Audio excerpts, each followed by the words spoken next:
तुमने मेरी dust removal array को देखे बिना ही उसे विजेता घोषित कर दिया। क्या यह कुछ ज्यादा नहीं हो गया? राघव ने ठंडे स्वर में कहा। तुम्हारी डस्ट रिमूवल एरे? पीयूष हंस पड़ा। कहां है तुम्हारी एरे? किसी को दिखी भी है? संतोष ने भी ठंडे स्वर में कहा। दामाद जी, यूं ही बहस मत करो। अगर तुमने सच में एरे बनाई होती तो मैं जरूर देखता, लेकिन बताओ है कहां वो? हारना कोई शर्म की बात नहीं होती, लेकिन हार मानने से इनकार करना शर्म की बात है। फिर तुम सिर्फ अपनी नहीं, हमारी होली सेंट की भी बेइज्जती कर रहे हो, समझे? संतोष ने शब्द दर शब्द उसे घूरते हुए कहा। आसपास खड़े बाकी स्पिरिट एरे पैलेस के शिष्य भी हंसने लगे। वो बदनाम निकम्मा दामाद सच में अपनी ख्याति के लायक है। बिल्कुल, न कुछ आता है न बनता है, बस दिखावा करता है। अब फंस गया है अपनी ही बातों में। भीड़ की हंसी से कणिका का चेहरा फीका पड़ गया। उसने राघव की ओर देखा और फिर संतोष को हल्की सी झुककर बोली, यह सब मेरी गलती है। मैं भविष्य में इन्हें यहां नहीं लाऊंगी, माफ कीजिएगा। यह कहकर वो राघव का हाथ पकड़कर उसे वहां से ले जाना चाहती थी, लेकिन तभी राघव ने जमीन पर हल्का सा पैर पटका। अगले ही पल उसके सामने अचानक रहस्यमयी चिन्ह उभरने लगे, जो घूम घूम कर एक संपूर्ण एरे मैप बना रहे थे।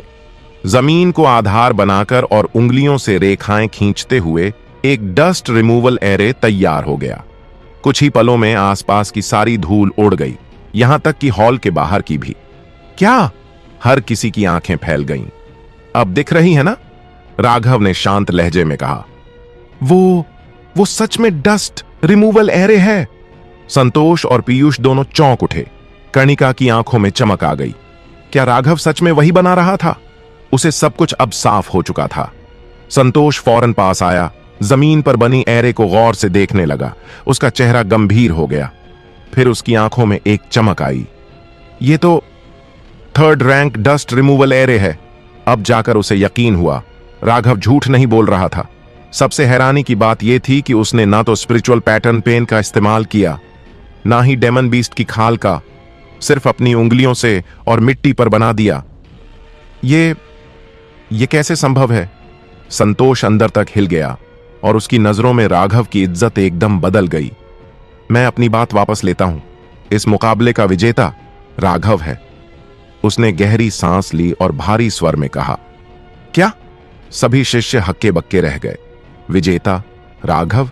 मतलब पीयूष हार गया, वो भी उस निकम्मे दामाद से? नामुमकिन। एक 3rd रैंक एरे, वो भी बिना किसी उपकरण के, कैसे बना सकता है? पीयूष का चेहरा पीला पड़ गया। तुमने क्या चालबाजी की? उसने घूरते हुए पूछा। बस एक मामूली 3rd रैंक एरे है, इसमें कोई जादू की जरूरत नहीं होती, राघव ने हल्की मुस्कान के साथ कहा। पीयूष चुप रहा, लेकिन अब वो जान चुका था हार माननी ही पड़ेगी। मैं हार गया। मैं तो उस निकम्मे से भी गया बीता हूं। हार मानना बुरा नहीं होता, लेकिन हार मान लेना इंसान की काबिलियत दिखाता है, राघव ने मुस्कुराकर कहा। उसके ये शब्द पीयूष के सीने में तीर की तरह चुभे। इतनी चिल्लपों क्यों मचा रखी है? अचानक अंदर से एक बुजुर्ग की तेज गूंजती आवाज आई। मैंने कहा था एरे की मरम्मत पर ध्यान दो, ये मेला लगा रखा है क्या? इसके बाद मास्टर अनुराग तेजी से अंदर आया, चेहरा गुस्से से भरा हुआ। सभी शिष्य फौरन काम पर लौट गए। मास्टर, संतोष ने झुककर कहा, मैंने कहा था ध्यान से देखो, लेकिन तुम तो जैसे ड्रामा देख रहे थे। अनुराग ने उसे घूरा, फिर उसकी नजर राघव और कणिका पर पड़ी। तुम लोग अभी भी यहां क्या कर रहे हो? लेकिन जैसे ही उसकी नजर जमीन पर बने एरे पर गई, वो चौंक गया। ये dust removal array 3rd rank तक पहुंचा है। बहुत अच्छे, कमाल कर दिया। कुछ देर एरे को देखने के बाद उसने कहा, बहुत अच्छा किया, अब ज्यादा समय नहीं लगेगा, तुम मेरी स्पिरिट एरे पैलेस की विरासत संभाल सकते हो। इतना कहते ही सबके चेहरे अजीब हो गए, खासकर पीयूष का चेहरा तो जमीन में गड़ जाने लायक हो गया। मास्टर, वो... संतोष अटक गया। क्या हुआ? अनुराग ने झल्लाते हुए पूछा। ये एरे राघव ने बनाई है, हमारे दामाद ने। क्या? अनुराग स्तब्ध रह गया। उसने हैरानी से राघव की तरफ देखा, फिर पीयूष की ओर। कुछ पल चुप रहने के बाद वो गहरी सांस लेकर बोला, क्या तुमने ये सच में बनाया है? गारंटी के साथ असली है, राघव ने हल्के से मुस्कुराकर कहा। अनुराग सन्न रह गया। कुछ पल बाद उसने कहा, मैंने तुम्हें गलत समझा, इसके लिए माफी मांगता हूं। फिर उसने झोंका सा सिर झुकाया। ये उसका सम्मान था राघव के लिए। पीयूष का चेहरा और भी बेजान हो गया। पालिस मास्टर, मैं जाकर ग्रेट फॉर्मेशन की मरम्मत करता हूं, कहते ही वो वहां से निकल गया। अगर एक पल और रुकता तो शायद शर्म के मारे गायब ही हो जाता।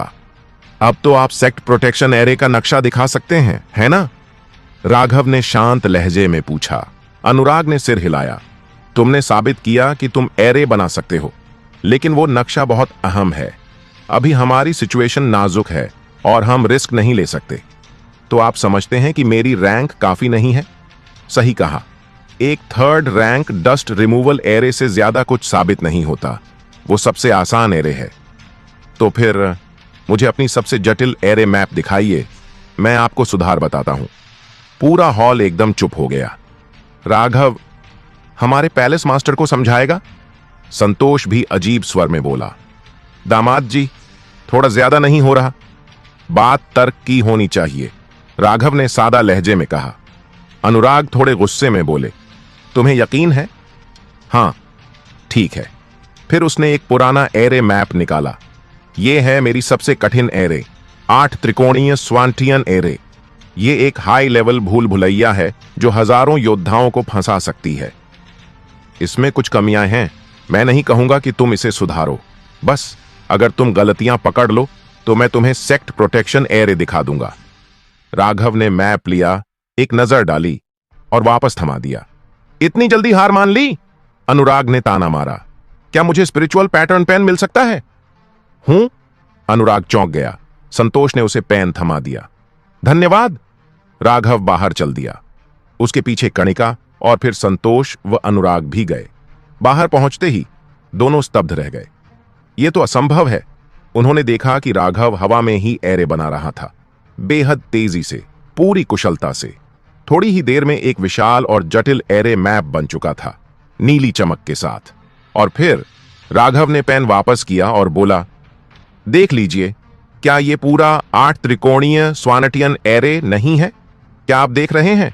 क्या ये पूरी की पूरी 8 त्रिगुणीय श्वांतियान 8 डायग्राम्स श्वांटियन एरे नहीं है? राघव ने अनुराग की ओर मुस्कुराते हुए पूछा। इस पल अनुराग पूरी तरह हक्का बक्का रह गया था। वो आसमान में तैरते इस विशाल और जटिल जादुई संरचना को ध्यान से देख रहा था, जैसे किसी गहरे सोच में डूब गया हो। साथ खड़े संतोष भी स्तब्ध थे। उन्हें भले ही यह पता न हो कि यह वाकई पूरी 8 डायग्राम्स श्वांटियन अरे है या नहीं, लेकिन एक बात वो साफ समझ चुके थे। इस संरचना में कई ऐसे स्पिरिचुअल पैटर्न्स थे जो उनके बस के बाहर थे, लेकिन राघव ने अकेले ही इतनी विशाल और जटिल संरचना को एक झटके में बना डाला। इतना देखकर संतोष को साफ हो गया कि उनका यह दामाद अब उनके स्तर से कहीं आगे निकल चुका है, बल्कि उसकी काबिलियत तो खुद ग्रैंड मास्टर अनुराग के बराबर लग रही थी। अनुराग ने खुद को संभालते हुए कहा, संतोष, तुम पहले जाकर रिपेयर का काम देखो। जी। संतोष सम्मानपूर्वक झुककर चला गया। जाते जाते वो राघव से बोला, दामाद जी, मैंने पहले जो कुछ भी कहा उसे बकवास समझिए, उस पर ध्यान मत दीजिए। राघव ने हल्की सी मुस्कान दी, जैसे उसे वाकई फर्क नहीं पड़ा। संतोष के जाने के बाद अनुराग ने राघव की ओर देखा और गंभीरता से झुककर बोला, आपकी प्रतिभा वाकई प्रशंसा योग्य है। यह देखकर बगल में खड़ी कणिका चौंक गई। दादा अनुराग, आप। कणिका, कुछ मत बोलो। अनुराग ने उसे रोका और गंभीर स्वर में राघव से कहा, मैं पहले असभ्य था, आपसे क्षमा चाहता हूं। राघव मुस्कुराया। अब क्या मैं सेक्ट प्रोटेक्शन अर्रे मैप देख सकता हूं? बिल्कुल। इस बार अनुराग ने तुरंत हामी भर दी। बहुत से लोग शायद न जानते हों, पर अनुराग खुद जानता था कि वो इस 8 डायग्राम्स श्वांतियन अरे को बरसों से ठीक करने की कोशिश कर रहा था, बिना किसी सफलता के। असल में उसने राघव को सिर्फ इसलिए दिया था ताकि वो हार मान ले, लेकिन राघव ने तो पहली ही नजर में पूरी संरचना खींच दी। कृपया मेरे साथ आइए, अनुराग ने रास्ता दिखाया। चलो, राघव ने कणिका की तरफ आंख मारी। रास्ते में कणिका ने धीरे से पूछा, तुम्हें इस 8 त्रिगुणीय संरचना के बारे में कैसे पता चला? अंदाजा लगाया था, राघव ने आम बात की तरह जवाब दिया। मुझे तो बिल्कुल यकीन नहीं। कणिका ने आंखें घुमाई। वो अब तक राघव की रहस्यमयी क्षमताओं की अभ्यस्त हो चुकी थी। अंदर पहुंचकर अनुराग ने एक पुरानी सी जगह की ओर इशारा कर कहा, यह है हमारी सेक्ट प्रोटेक्शन अर्रे का नक्शा।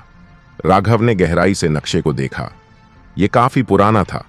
उसमें पूरे इंपीरियल इमॉर्टल सेक्ट की भौगोलिक बनावट और उस पर फैली लाखों स्पिरिचुअल रेखाएं थीं जो एक शक्तिशाली सुरक्षा संरचना बना रही थीं। इनमें से कई पैटर्न्स तो अब लगभग मिट चुके हैं, राघव ने धीरे से सिर हिलाते हुए कहा। अनुराग ने गहरी सांस ली। ये अर्रे 30,000 साल पुराना है। मूल संरचना तो बहुत पहले टूट चुकी थी। 30,000 साल पहले? राघव ने भौहें उठाई। हां, अनुराग ने सिर हिलाया। हमारा सेक्ट 90,000 साल पहले हेवन सप्रेसिंग एंशिएंट सेक्ट से हारा था, लेकिन 30,000 साल पहले हमने फिर से उठान लिया। लेकिन दुश्मनों ने हमें घेर लिया और हमारी रक्षा संरचना भी टूट गई। तब हमारे कई महान अर्रे मास्टर्स भी मारे गए। बाद में हमने संरचना फिर से बनाई, पर समय के साथ ये कमजोर होती गई। मेरी क्षमता इतनी नहीं कि मैं इसे और मजबूत कर सकूं। मैं बस इसे बनाए रख सकता हूं। अनुराग ने हल्की सी मुस्कान के साथ कहा, जैसा आपने कहा था, मेरी काबिलियत वाकई काफी नहीं। दादा अनुराग, आपने अपना पूरा जीवन सेक्ट को समर्पित किया है। अगर आप ना होते तो हमारा सेक्ट कब का खत्म हो गया होता। कणिका ने भावुक होकर कहा। यह सुनकर अनुराग के चेहरे पर एक हल्की मुस्कान आ गई। कणिका, अब हमारा भविष्य तुम्हारे कंधों पर है। कणिका ने सहजता से राघव की ओर देखा और कहा, हम दोनों मिलकर इसे कभी गिरने नहीं देंगे। अनुराग ने राघव की ओर देखा। क्या आप सच में इसे आधे दिन में ठीक कर सकते हैं? राघव ने सिर हिलाया। नहीं, ठीक नहीं। मैं नई संरचना बनाऊंगा। क्या? अनुराग हैरान रह गया। मैं सिर्फ नक्शा बनाऊंगा, बाकी का काम आपके अर्रे पैलेस को करना होगा। बहुत अच्छा। अनुराग की आंखों में खुशी छलक गई। अब कोई मुझे डिस्टर्ब न करे। यह कहकर राघव नक्शे के चारों ओर घूमने लगा और उसके हाथ जहां भी गया वहां की पुरानी रेखाएं मिटती चली गईं। आपको स्पिरिचुअल पैटर्न पेन चाहिए? अनुराग ने पूछा। अगर 9वीं रैंक या उससे ऊपर का है तो ठीक है, नहीं तो रहने दीजिए, राघव ने हल्के से कहा। अनुराग को मानो किसी ने चुप करा दिया हो। उनकी सबसे मजबूत पेन भी 8वीं रैंक की ही थी। अब वो बस उत्सुकता से देखता रहा। राघव बैठ गया और आंखें बंद कर लीं। वो आत्मा शक्ति से नई संरचना बनाने जा रहा था। 9वीं रैंक की संरचना। उसकी आत्मा शक्ति ने काम शुरू किया और हजारों रेखाएं नक्शे पर बनती चली गईं। आत्मा शक्ति से रेखाएं बनाना, यह तो सिर्फ 9वीं रैंक या उससे ऊपर के मास्टर्स कर सकते हैं। अनुराग ने दंग होकर सोचा। समय बीतता गया। 1 घंटे में ही अनुराग की आंखें थकने लगीं, सर चकराने लगा। 3 घंटे बाद नक्शा पूरा हो चुका था। राघव की आंखें खुलीं, चेहरा थोड़ा पीला था। फिलहाल मैं सिर्फ 9वीं रैंक की संरचना बना सकता हूं, इसी से काम चलाना पड़ेगा। अनुराग को सुनकर मानो झटका लग गया। 9वीं रैंक से काम चलाना पड़ेगा? पुराना वाला तो सिर्फ 7वीं रैंक का था। पत्नी? राघव ने कणिका की ओर देखा। कणिका ने देखा, थोड़ा हैरान थी। इधर आओ, राघव ने इशारा किया। वो धीरे से पास आई। अभी कुछ बोलने ही वाली थी कि राघव उसके सीने से लग गया। कणिका का चेहरा शर्म से लाल हो गया। शुक्र था कि अनुराग अभी भी नक्शे में ही मग्न था। क्या हुआ? कणिका की आवाज फुसफुसाहट जैसी थी। राघव ने कुछ नहीं कहा। राघव? कणिका ने हल्के से उसे हिलाया और तभी वो सीधा उसकी गोद में गिर पड़ा। क्या हुआ? अनुराग चौंका। दादा अनुराग, लगता है राघव बेहोश हो गया। कणिका घबरा गई। दादाजी अनुराग, राघव शायद बेहोश हो गया है, कणिका ने घबराते हुए कहा। क्या? अनुराग का चेहरा थोड़ा बदल गया और वो फौरन राघव के पास पहुंचे और उसे सहारा दिया। थोड़ी देर जांचने के बाद उन्होंने राहत की सांस ली और बोले, कोई दिक्कत नहीं है। गुरुजी ने बस अपनी आत्मा की ताकत ज्यादा खर्च कर दी है, इसलिए थक कर सो गए हैं। तुम इन्हें वापस ले जाओ और आराम करने दो, बाकी काम मैं संभाल लूंगा। कणिका ने जब राघव का पीला पड़ा चेहरा देखा तो दिल दुख से भर आया। उसने राघव को सीधा किया और पीठ पर उठाकर निषिद्ध कक्ष से बाहर निकल गई। दादाजी अनुराग, आप अपने काम संभालिए, मैं इन्हें आराम करवाने ले जा रही हूं, कणिका ने कहा। महेंद्र से कुछ पुनर्जीवन की गोलियां ले लेना, अनुराग ने हाथ हिलाते हुए हिदायत दी। हालांकि अनुराग खुद राघव को ले जाना चाहते थे, लेकिन स्पिरिट एरे डायग्राम का मामला ज्यादा जरूरी था। अब उन्हें उस डायग्राम के अनुसार एम्परर इमॉर्टल सेक्ट की नई सुरक्षा तैयार करनी थी। स्पिरिट एरे डायग्राम तो कोर था, लेकिन उसे चलाने के लिए स्पिरिट स्टोन्स की भी जरूरत थी, वरना उसका असर नहीं दिखता। कणिका राघव को लेकर स्पिरिट एरे पैलेस से निकलकर अपने कमरे में ले गई। उसे बिस्तर पर सुलाकर वो फौरन महेंद्र को बुलाने चली गई। क्या गुरुजी बेहोश हो गए? ये सुनते ही महेंद्र कुछ बोले बिना अपना काम छोड़कर कणिका के साथ सीधे एम्परर पीक की ओर भागे। अच्छा हुआ, बस ज्यादा थक गए हैं। आत्मा की ताकत खर्च होने से गहरी नींद में चले गए हैं। उन्होंने जांच के बाद राहत की सांस ली, लेकिन यह अचानक आत्मा की शक्ति कैसे ज्यादा खर्च हो गई? कणिका, तुम दोनों कर क्या रहे थे? महेंद्र ने शक की नजरों से पूछा। कणिका ने 9वें रैंक स्पिरिट एरे डायग्राम वाले पूरे किस्से को बता दिया। महेंद्र चौंक गए और गाली देते हुए बोले, साला, गुरुजी तो स्पिरिट एरे मास्टर निकले। 9वें रैंक का डायग्राम? मुझे तो लगता है वो अनुराग भी इसे नहीं सजा सकता। महेंद्र ने सोते हुए राघव को देखा और उनकी इज्जत और बढ़ गई। दादाजी, अनुराग ने कहा था आपसे कुछ पुनर्जीवन की गोलियां ले लूं, कणिका ने कहा। महेंद्र ने सिर हिलाया। साधारण गोलियां इन पर असर नहीं करेंगी। इन्हें तो वो ट्रू रिजुविनेशन पिल देनी चाहिए जो मैंने खुद बनाई है। 8 गुणों वाली हाई ग्रेड स्पिरिट पिल है, कमाल की असर करती है। औषधियां 2 तरह की होती हैं, सामान्य और स्पिरिट पिल। सामान्य औषधियां 4 ग्रेड की होती हैं, लोअर, मिड, हाई और टॉप। वहीं स्पिरिट पिल्स में 9 रूपांतरण होते हैं और वहीं 4 ग्रेड होते हैं। महेंद्र ने एक जेड की शीशी निकाली और कणिका को दी। अगले कुछ दिन रोज एक गोली देना। ठीक है एल्डर महेंद्र, कणिका ने हल्का सिर हिलाया। अब मैं चलता हूं, गुरुजी को तुम्हारे भरोसे छोड़ रहा हूं। महेंद्र निकल पड़े। मैं नाजुक थी और लोग भी कम थे।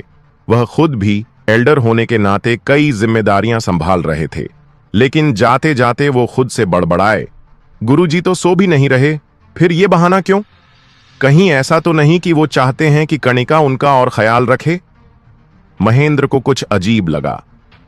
महेंद्र के जाने के बाद कणिका ने गोली निकाली और राघव के मुंह तक ले गई, लेकिन राघव का मुंह बंद था। कणिका उलझन में पड़ गई। अब क्या करूं? वो थोड़ी चिंतित हो गई। उसने मुंह खोलने की कोशिश की, लेकिन नहीं खुला। काफी देर सोचने के बाद वो बुदबुदाई, क्या जबड़ा खोलकर गोली डालूं और फिर वापस सेट करूं? उसने गोली को देखा, फिर राघव को, और उसे लगा यह तरीका काम कर सकता है।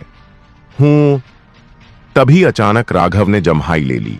कणिका की आंखें चमक उठीं और उसने तुरंत गोली उसके मुंह में डाल दी, फिर चैन की सांस ली। मैं तुम्हारे लिए कपड़े लेकर आती हूं, कणिका सोचते हुए बाहर चली गई। जैसे ही वो बाहर निकली, राघव ने आंखें खोलीं और हल्की मुस्कान के साथ सोचा, मेरी बीवी तो बहुत ही खतरनाक है। मेरे मुंह न खोलने पर तो जबड़ा ही तोड़ने वाली थी। असल में राघव सो नहीं रहा था, नाटक कर रहा था। अब थोड़ी और नींद मार लेता हूं, बाद में बीवी से कह दूंगा कपड़े भी बदलवा दे। सोचकर उसने फिर आंखें बंद कर लीं। कुछ ही देर बाद कणिका वापस आई, खुद से बड़बड़ाते हुए, अजीब है, उसके पास सिर्फ एक ही जोड़ी कपड़े हैं, मैंने तो बहुत सारे दिए थे। बिस्तर पर सोते राघव को देखकर वो थोड़ी उलझ गई। छोड़ो, अपने कपड़े ही पहना देती हूं। बिस्तर पर लेटे लेटे राघव का चेहरा एकदम काले बादल जैसा हो गया। हे भगवान, अब और सोने का रिस्क नहीं ले सकता, नहीं तो ये लड़की पता नहीं क्या कर दे। उसने धीरे धीरे आंखें खोलीं, थोड़ी सी हैरानी जताते हुए बोला, मुझे क्या हो गया था? राघव! कणिका खुशी से चहक उठी। तुम उठ गए? बीवी, राघव ने हल्की सी मुस्कान के साथ देखा। कैसा लग रहा है? कोई तकलीफ तो नहीं? कणिका ने फिक्रमंद होकर पूछा। सब ठीक है, बस होंठ थोड़े सूख गए हैं। उसने अपने होंठों की तरफ इशारा किया। पानी लाऊं? कणिका ने पूछा। खांस खांस। राघव ने हल्की खांसी की और फिर बोला, बीवी, कुछ मामलों में तुम सच में बहुत बड़ी बेवकूफ हो। कणिका की आंखें गोल हो गईं। तुम बेवकूफ हो? छोड़ो, तुम साधना करो, तुम्हारा पति थोड़ा आराम करेगा, कहकर राघव फिर से आंखें बंद कर सोने लगा। थोड़ी ही देर बाद कणिका कमरे में नहीं थी। राघव ने होंठ चाटे और मुस्कुराया। क्या बात है बीवी, समझ गई इतनी जल्दी? अच्छा लग रहा है। उधर कणिका मिस्टिक आइस केव में जा रही थी। रास्ते में वो अपनी 2 उंगलियों को देखती रही और मन ही मन सोचने लगी, होंठों को मॉइस्चराइज करने के लिए उंगलियां नहीं होती ना? चलो, वापस जाते समय उसके लिए डेमन टाइगर मिल्क भी ले लूंगी। अगर राघव ने यह देखा होता तो सोचते पता नहीं क्या। उधर राघव अब भी ये समझे बैठा था कि शायद कणिका ने उसे किस किया। आने वाले कुछ दिनों तक राघव कणिका के कमरे में ही रहा। कणिका हर थोड़ी देर में उसके लिए डेमन टाइगर मिल्क लाती। जब भी राघव पूछता, वो गंभीरता से कहती, तुमने ही तो कहा था तुम्हें दूध पीना पसंद है। डेमन टाइगर मिल्क सबसे पोषण वाला होता है। यह सुनकर राघव का खून खौल उठता, लेकिन मजबूरी में आंसू बहाते हुए दूध पी जाता। पर सच कहें तो बस 2 शब्द, कमाल। धीरे धीरे राघव डेमन टाइगर मिल्क का आदी हो गया। साधना के समय ब्रेक लेता और दूध पीता। इसी बीच महेंद्र और अनुराग उससे मिलने आए और कुछ रिपोर्ट्स दी। संगठन की रक्षा अब पूरी तरह तैयार हो चुकी थी। जहां तक लोथियन सेक्रेड लैंड की बात है, उन्होंने 3 स्प्रिट स्टोन खदाने और 2 मेडिसिन फील्ड देने की बात मानी थी। लेकिन 3 दिन का वक्त निकलने के बाद भी कोई चीज नहीं भेजी गई। लगता है सिर्फ बातें बना रहे हैं। यह सुनकर राघव ठंडी हंसी हंस पड़ा। लुओतियन सेक्रेड लैंड को लगता है कि हम उनके एल्डर मो और एल्डर हुआंग को मारने की हिम्मत नहीं रखते। यही लगता है, महेंद्र ने सिर हिलाया। मेरी सासू मां को खबर दो। दोपहर की तीसरी प्रहर में लोथियन सेक्रेड लैंड के 300 शिष्यों और दोनों एल्डर्स को फांसी दी जाए। राघव कणिका के कमरे से बाहर निकला। समझ गया। महेंद्र जोश में आ गया। उधर बाकी तमाम संगठन भी एम्परर इमॉर्टल सेक्ट की गतिविधियों पर नजर रखे हुए थे। कहां गए वो लोग? आज तो लोथियन वालों को मारना था ना? हा, लगता है सिर्फ धमकी थी। असल में मारने की हिम्मत नहीं है। अगर सच में मारते हैं तो लोथियन सेक्रेड लैंड से सीधा युद्ध हो जाएगा और फिर एम्परर इमॉर्टल सेक्ट का अंत तय है। यहां तक कि लाइटियन हेवेनली कंट्री से भी कोई नहीं आया। सबको लगता था कि एम्परर इमॉर्टल सेक्ट इतनी हिम्मत नहीं करेगा, इसलिए कोई मध्यस्थता करने नहीं आया। लेकिन जब राघव का आदेश पूरे इलाके में फैला, आज दोपहर की तीसरी प्रहर में लुओतियन सेक्रेड लैंड के एल्डर और 300 शिष्यों को फांसी, सब दंग रह गए। आज दोपहर की तीसरी पहर में तुम लोग लुओतियन पवित्र भूमि के एक बड़े बुजुर्ग के शिष्य को फांसी देने की हिम्मत कर रहे हो? यह खबर जैसे ही सामने आई, एम्परर इमॉर्टल सेक्ट के चारों ओर की शक्तियों में हड़कंप मच गया। यह बात लीतियन स्वर्गीय साम्राज्य तक पहुंच गई, जहां तुरंत हलचल मच गई। लीतियन अकादमी के ऊंचे पदों पर बैठे सभी लोग इकट्ठा हुए और राजा से निवेदन करने लगे कि वह खुद हस्तक्षेप करे और एम्परर इमॉर्टल सेक्ट पर दबाव बनाए। वे अच्छी तरह जानते थे कि अगर एम्परर इमॉर्टल सेक्ट ने लोथियन पवित्र भूमि के किसी व्यक्ति को फांसी दे दी तो इसका असर लीतियन साम्राज्य पर भी पड़ेगा और लीतियन अकादमी खुद को इस मामले से अलग नहीं रख पाएगी। लेकिन वे सीधे तौर पर लोथियन पवित्र भूमि से उलझना भी नहीं चाहते थे, इसलिए उन्होंने लीतियन साम्राज्य को आगे किया कि वही हस्तक्षेप करे। लीतियन साम्राज्य इस बात को अच्छी तरह समझता था, इसलिए जैसे ही ये शोकाज आदेश जारी हुआ, उन्होंने तुरंत अपने प्रतिनिधियों को एम्परर इमॉर्टल सेक्ट के पास भेजा और सीधे सेक्ट प्रमुख शकुंतला जी से भेंट की। शकुंतला जी बुजुर्ग, अगर आपके सेक्ट ने लोथियन पवित्र भूमि के व्यक्ति को फांसी दी तो हमारा लीतियन साम्राज्य युद्ध की स्थिति में आ जाएगा और यह किसी के लिए अच्छा नहीं होगा। हमारे एम्परर और पूरे लीतियन साम्राज्य की तरफ से मैं आपसे निवेदन करता हूं कि कृपया यह फांसी का आदेश वापस ले लीजिए। ये बातें लीतियन साम्राज्य के दूत ने शकुंतला जी से कहीं। शकुंतला जी को यह सुनकर अंदर से बेहद असहज महसूस हुआ। जब लुओतियन पवित्र भूमि ने उन पर हमला किया था, तब तो लीतियन साम्राज्य से कोई मदद करने नहीं आया। अब जब एम्परर इमॉर्टल सेक्ट ने युद्ध जीत लिया है और न्याय के तहत दंड देना चाहा, तो बीच में अड़चन बनकर आ रहे हैं। कोई भी इस स्थिति में होता तो उसे बुरा ही लगता। शकुंतला जी ने शांत स्वर में जवाब दिया, जनरल सुजीत, ये निर्णय हमारे पूरे सेक्ट की सामूहिक सहमति से लिया गया है। मुझे माफ कीजिए, मैं यह आदेश वापस नहीं ले सकती। शकुंतला जी बुजुर्ग, आप लीतियन साम्राज्य को संकट में डाल रही हैं। जनरल सुजीत का चेहरा थोड़ा सख्त हो गया। हाँ, उसी पल बाहर से एक आवाज आई। राघव और कणिका एक साथ सभागृह में दाखिल हुए। राघव ने जनरल सुजीत की ओर देखा और ठंडे स्वर में बोला, लगता है आपको कुछ गलतफहमी हो गई है। यह फैसला मेरी एम्परर इमॉर्टल सेक्ट का है या आपके लीतियन साम्राज्य का?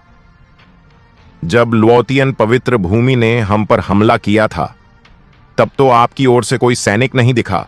अब जब हमने उन्हें हरा दिया, तो आप कह रहे हैं कि हम दुश्मन को दंड न दें। यह क्या खुदगर्जी नहीं है? ये कौन है? जनरल सुजीत ने यह सुनकर राघव की तरफ देखा, फिर शकुंतला जी की ओर मुड़ा और भौहें सिकोड़ ली। शकुंतला जी हल्के से मुस्कुराईं। ये है एम्परर इमॉर्टल सेक्ट का दामाद राघव। पूरी तरह से राघव की कही बातों से सहमत थीं। आखिरकार लीतियन साम्राज्य सिर्फ अपने फायदे के लिए आ गया था, ताकि बाद में उन्हें कोई मुश्किल न झेलनी पड़े। एम्परर इमॉर्टल सेक्ट का दामाद। जनरल सुजीत कुछ पल रुका, फिर उसकी भौहें और सिकुड़ गईं और चाय का प्याला रखकर बोला, अब तो मूर्ख भी इन मामलों में दखल देने लगे हैं। शकुंतला जी ने ठंडे स्वर में कहा, माफ कीजिए राघव, अब एम्परर इमॉर्टल सेक्ट का नया मुख्य शिष्य है और इस नाते उसे इस मामले में पूरा अधिकार है। जैसे जैसे समय बीतता गया, शकुंतला जी का राघव के प्रति व्यवहार पूरी तरह से बदल चुका था। खासकर जब कोई बाहरी व्यक्ति सामने हो तो वह उसका खुलकर समर्थन करती थीं। जनरल सुजीत थोड़ा रुका, फिर राघव की ओर देखकर हंस पड़ा। तो मेरी गलती है, मैं नहीं जानता था कि यह मूर्ख अब मुख्य शिष्य बन चुका है। ज्यादा बकवास मत करो, हमारे सेक्ट का फैसला नहीं बदलेगा, राघव ने बिना घबराए जवाब दिया।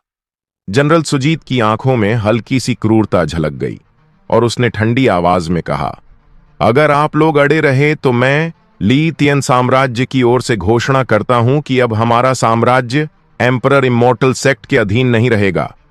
यह बात सुनते ही शकुंतला जी का चेहरा सख्त पड़ गया। लीतियन साम्राज्य हमेशा से एम्परर इमॉर्टल सेक्ट के अधीन रहा था।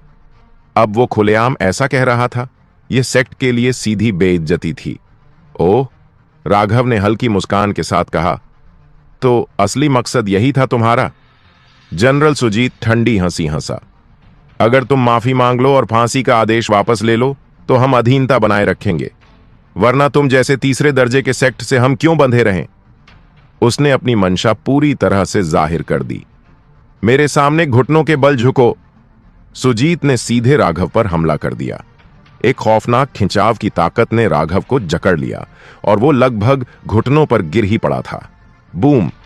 लेकिन उसी पल उसके पास बैठी कणिका, जो अब तक शांत थी, उठी और उसने वार किया। सूरज और चांद एक साथ उग आए। मिस्टिक आइस और फियर्स सन, दो विपरीत शक्तियां एक होकर एक भीषण हथेली में बदलीं और सुजीत की ओर जा धमकीं। सुजीत का चेहरा हल्का सा बदला और उसने भी हथेली से जवाब दिया। धड़ाक! उनकी हथेलियां और टकराईं और एक जोरदार धमाका गूंज उठा। थड़ थड़ थड़! सुजीत को पीछे हटना पड़ा और उसका चेहरा कुछ पीला पड़ गया। वहीं कणिका अब भी शांत बैठी थी, जैसे कुछ हुआ ही ना हो। ये देख सुजीत का चेहरा कुछ पल के लिए सख्त हुआ, फिर उसने मुस्कुराकर कहा, एम्परर इमॉर्टल सेक्ट की होली डॉटर वाकई अद्वितीय है। लिएतियन हेवेनली कंट्री की नंबर 1 गौरव, इसमें कोई शक नहीं। ये एम्परर इमॉर्टल सेक्ट है। जनरल सुजीत को मर्यादा में रहना चाहिए, शकुंतला जी ने सख्त लहजे में डांटा। सुजीत का ये अचानक हमला सीधा अपमान था, उन्हें हल्के में लेने जैसा। कौन है जो मेरी एम्परर इमॉर्टल सेक्ट में बखेड़ा कर रहा है? कणिका और सुजीत के टकराव ने बाकी लोगों का ध्यान खींच लिया। पलक झपकते ही महेंद्र, दामोदर और शंकर वहां आ पहुंचे।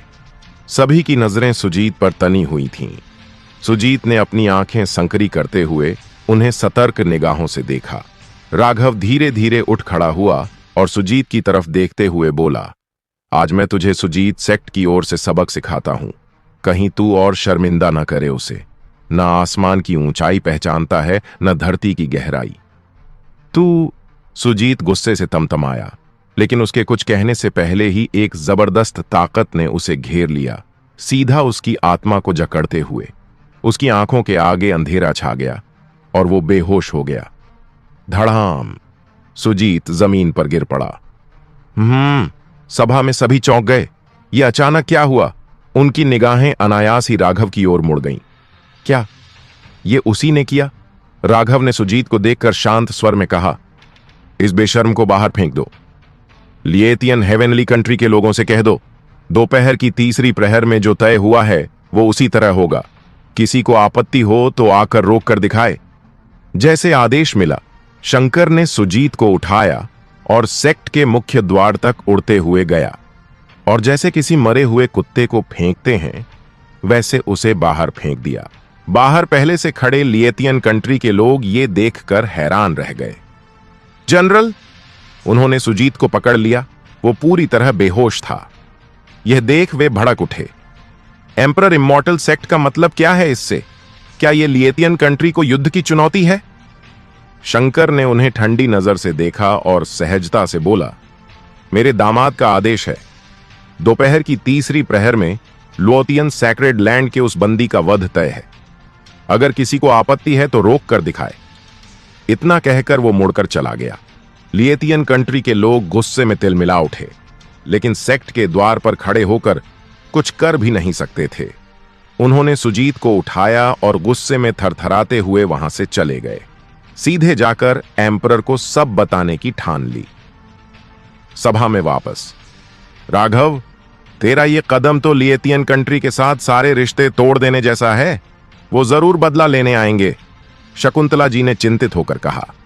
राघव ने धीरे से सिर हिलाया। अगर उन्होंने सुजीत को भेजा है तो मतलब वो पहले से ही संबंध तोड़ने को तैयार थे। असल में बात यह है कि हम कमजोर हैं। हर कोई हमें पैरों तले रौंदना चाहता है। उसकी निगाहें स्थिर थीं। सभी एकदम शांत हो गए। बात कड़वी जरूर थी, पर सच भी यही था। इस दुनिया में ताकतवर ही राज करता है। कमजोर को तो हर कोई चाट कर चला जाता है। और आज की एम्परर इमॉर्टल सेक्ट बिल्कुल उसी स्थिति में थी, कमजोर। स्वर्ग दमन प्राचीन सेक्ट हो, लोथियन सैक्रेड लैंड या लिएथियन हेवेनली कंट्री, सबने दबाने की ही कोशिश की। वैसे सुप्रीम एल्डर आनंद जी लौट आए हैं, दामोदर ने अचानक कहा। सच में? शकुंतला जी का चेहरा खुशी से खिल गया। एम्परर इमॉर्टल सेक्ट को वाकई लोगों की सख्त जरूरत थी। अगर कोई सुप्रीम एल्डर वापस आया है तो हालात कुछ सुधर सकते थे। वो एम्परर ग्रेट हॉल में हैं, चलो मिलते हैं, दामोदर बोला। बिल्कुल, सब साथ चलते हैं, शकुंतला जी बोली। फिर दामोदर ने थोड़ा रुककर कहा, पर ज्यादा खुश मत हो। आनंद जी की सोच भी वही है जैसी उस जनरल की थी। क्या? सब जो खुशी से भरे थे, जैसे उन पर ठंडा पानी पड़ गया। वो मानते हैं कि लोथियन सैक्रेड लैंड से दुश्मनी लेना मूर्खता है। उनका कहना है कि वो तो बीच बचाव करने लौटे हैं। बीच बचाव? राघव हंस पड़ा।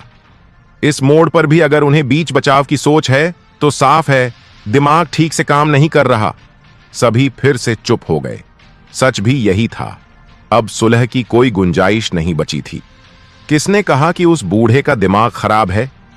एक बूढ़ी आवाज सभा में गूंज उठी। देखा गया कि एम्परर ग्रेट हॉल की मुख्य आसंदी पर एक काले वस्त्रों में वृद्ध प्रकट हो गया था। उसके सफेद बाल, झुर्रियों से भरा चेहरा, देखने में एकदम वृद्ध, पर उसके शरीर से निकलती हल्की इमॉर्टल आभा बता रही थी कि वो कोई साधारण नहीं। Supreme Elder! सभी चौंक गए और तुरंत झुककर अभिवादन किया।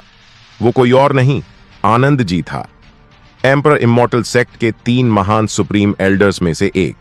आनंद जी ने हल्का सा हाथ लहराया और फिर राघव की ओर देखा। नौजवान, अभी अभी तुमने मेरी अक्ल पर सवाल उठाया था। सभी के चेहरों पर तनाव छा गया। क्या अब वो राघव से निपटेगा? एल्डर आनंद, आपने गलत सुना है, उसने ऐसा कुछ नहीं कहा। दामोदर बीच में आया। नहीं, मैंने ही कहा था कि आपके दिमाग में गड़बड़ है, राघव ने साफ जवाब दिया। जब दुश्मनी अब जड़ तक पहुंच गई है, उस लोतियन सैक्रेड लैंड से कोई रिश्ता नहीं बचा, तब भी आप सुलह की बात कर रहे हैं। और अगर यह पागलपन नहीं तो और क्या है? सभा में मौजूद सभी सन्न रह गए। यह तो सीधा अपमान था। मगर जब 3 पूर्वजों के सामने भी राघव ने सिर नहीं झुकाया था, तो आनंद जी उसके सामने क्या था? राघव, कुछ तो शिष्टाचार दिखाओ, शकुंतला जी ने टोका। आनंद जी लेकिन हंसता रहा। आखिर हमारी सेक्ट और लोथियन सैक्रेड लैंड की दुश्मनी की जड़ क्या है? जाहिर है रवि टेलर की मौत। और अगर मैं गलत नहीं हूं तो उसे तुमने मारा है ना? एल्डर आनंद, हालात उस समय ऐसे थे, राघव का दोष नहीं। दामोदर बोल पड़ा। मैंने तुमसे नहीं पूछा। आनंद ने उसकी ओर देखा भी नहीं। तुम ही बताओ। उसने राघव की तरफ देखा। राघव मुस्कुराया। बिना किसी लाग लपेट के कहूं तो supreme elder Balwant, 6 elders, chief disciple Mohit और लोथियन सैक्रेड लैंड का संत उत्तराधिकारी रवि टेलर, सबको मैंने मारा है। चारों ओर सन्नाटा छा गया। आनंद जी का चेहरा सख्त होता गया। एक मामूली दिव्य द्वार का लड़का ऐसी बातें करता है? उसने धीमे धीमे बोला। अब वो राघव को नहीं बल्कि शकुंतला जी को देखने लगा। शकुंतला जी, तुम एल्डर होकर और सेक्ट प्रमुख की पत्नी होकर ऐसे व्यक्ति को निर्णय का अधिकार दे रही हो? शकुंतला जी ने थोड़ा झुककर कहा, राघव अब हमारे सेक्ट का मुख्य शिष्य है और उसे यह अधिकार हासिल है। क्या? आनंद जी ने हैरानी से दोनों को देखा, फिर क्रोध में मेज पर हाथ मारा और कहा, एक दिव्य द्वार का लड़का हमारे सेक्ट का चीफ डिसाइपल? क्या मजाक बना रखा है तुम लोगों ने?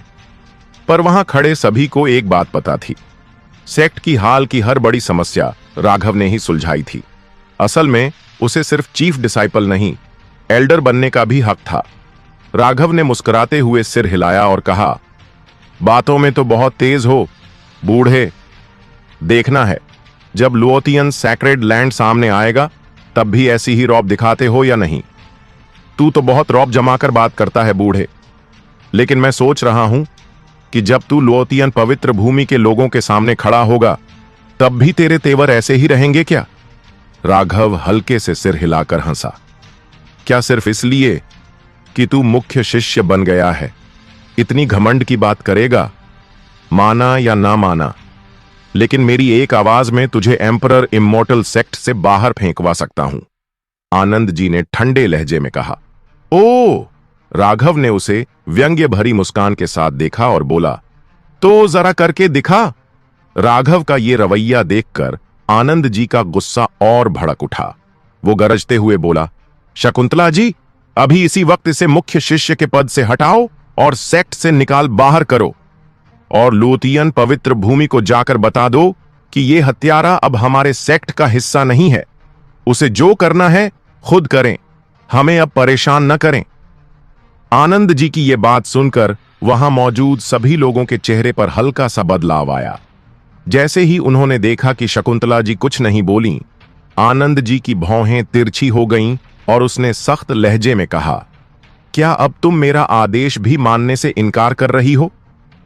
ध्यान रहे, एक परम वृद्ध बुजुर्ग का दर्जा सेक्ट के मुखिया से भी ऊंचा होता है। भले ही शकुंतला जी सेक्ट की मुखिया की पत्नी और स्वयं भी एक बुजुर्ग हों, फिर भी उन्हें झुकना पड़ेगा। परम बुजुर्ग, राघव ने हमारे सेक्ट के लिए बहुत योगदान दिया है। हालांकि उसने रवि टेलर को मारा, लेकिन उसी ने स्वर्ग दमन प्राचीन सेक्ट को रोका था। शकुंतला जी ने दांत भींच कर कहा। आनंद जी ने अपनी आंखें संकरी कर लीं और ठंडे स्वर में बोला, योगदान अपने स्थान पर, लेकिन अपराध अपराध होता है। यह लड़का सेक्ट के अनुशासन की कोई कदर नहीं करता और खुद ही कानून बनाना चाहता है। ऐसे आदमी से कभी भी बड़ी मुसीबत खड़ी हो सकती है। इसे निकालना ही पड़ेगा। अगर तुम नहीं निकालोगी तो मैं खुद कदम उठाऊंगा। उसकी बात सुनकर राघव की आंखों में ठंडक की एक चमक आ गई। वह धीरे और साफ शब्दों में बोला, बूढ़े, ज्यादा मत उछल। जब सेक्ट पर संकट आया था तब तू कहां था? अब जब सब थम चुका है, तू हुक्म चलाने चला है।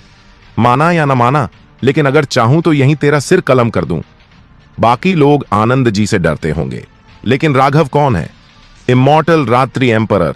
ऐसा व्यक्ति किसी परम वृद्ध बुजुर्ग से क्यों डरेगा? देख रहे हो ये तुम्हारा चुना हुआ मुख्य शिष्य कैसा बर्ताव कर रहा है। गुरुओं और धर्म का सम्मान तो इसकी बातें छू तक नहीं रहीं। आनंद जी ने उंगली उठाकर राघव को सबके सामने डांटा, लेकिन वहां मौजूद लोग खामोश रहे। असल में उनकी नजर में तो बात तो राघव की ही सही लग रही थी। राघव फिर हंसा और बोला, तो बताओ, तू मेरा गुरु है या तू खुद मेरा धर्म है? बदमाश, मौत को बुलावा दे रहा है। आनंद जी का गुस्सा अब काबू से बाहर हो गया। एक डरावनी दबाव की लहर पूरे एम्परर सभा भवन में फैल गई। हर किसी का चेहरा थोड़ा पीला पड़ गया। आनंद जी एक परम वृद्ध बुजुर्ग होने के नाते वाकई ताकतवर था। बातों में हार गया तो अब दबाव डालने लगा, ठीक वैसा ही जैसा एक परम वृद्ध बुजुर्ग से उम्मीद की जाती है। राघव ने मुस्कुराकर कहा। उसके लहजे में स्पष्ट ताना था। इतना सुनते ही आनंद जी की वह दबाव लहर एकदम थम गई और उसने संकी आंखों से राघव को देखा। उसके मन में एक हल्की सी हैरानी उठी। राघव अपेक्षा से कहीं ज्यादा संयमी और मजबूत था। मानता हूं तुझ में हिम्मत है, आनंद जी ने धीमे स्वर में कहा, लेकिन ध्यान रहे, लुओतियन पवित्र भूमि के लोगों को कुछ नहीं होना चाहिए, समझे? उसका स्वर अचानक बदला, जिससे शकुंतला जी वगैरह थोड़ा चौंक गए। ये बुजुर्ग अब क्या चाल चल रहा था? मगर उसने भी जब यही कहा कि लुओतियन के लोगों को हाथ न लगाया जाए तो सबके दिल में कसक सी उठी।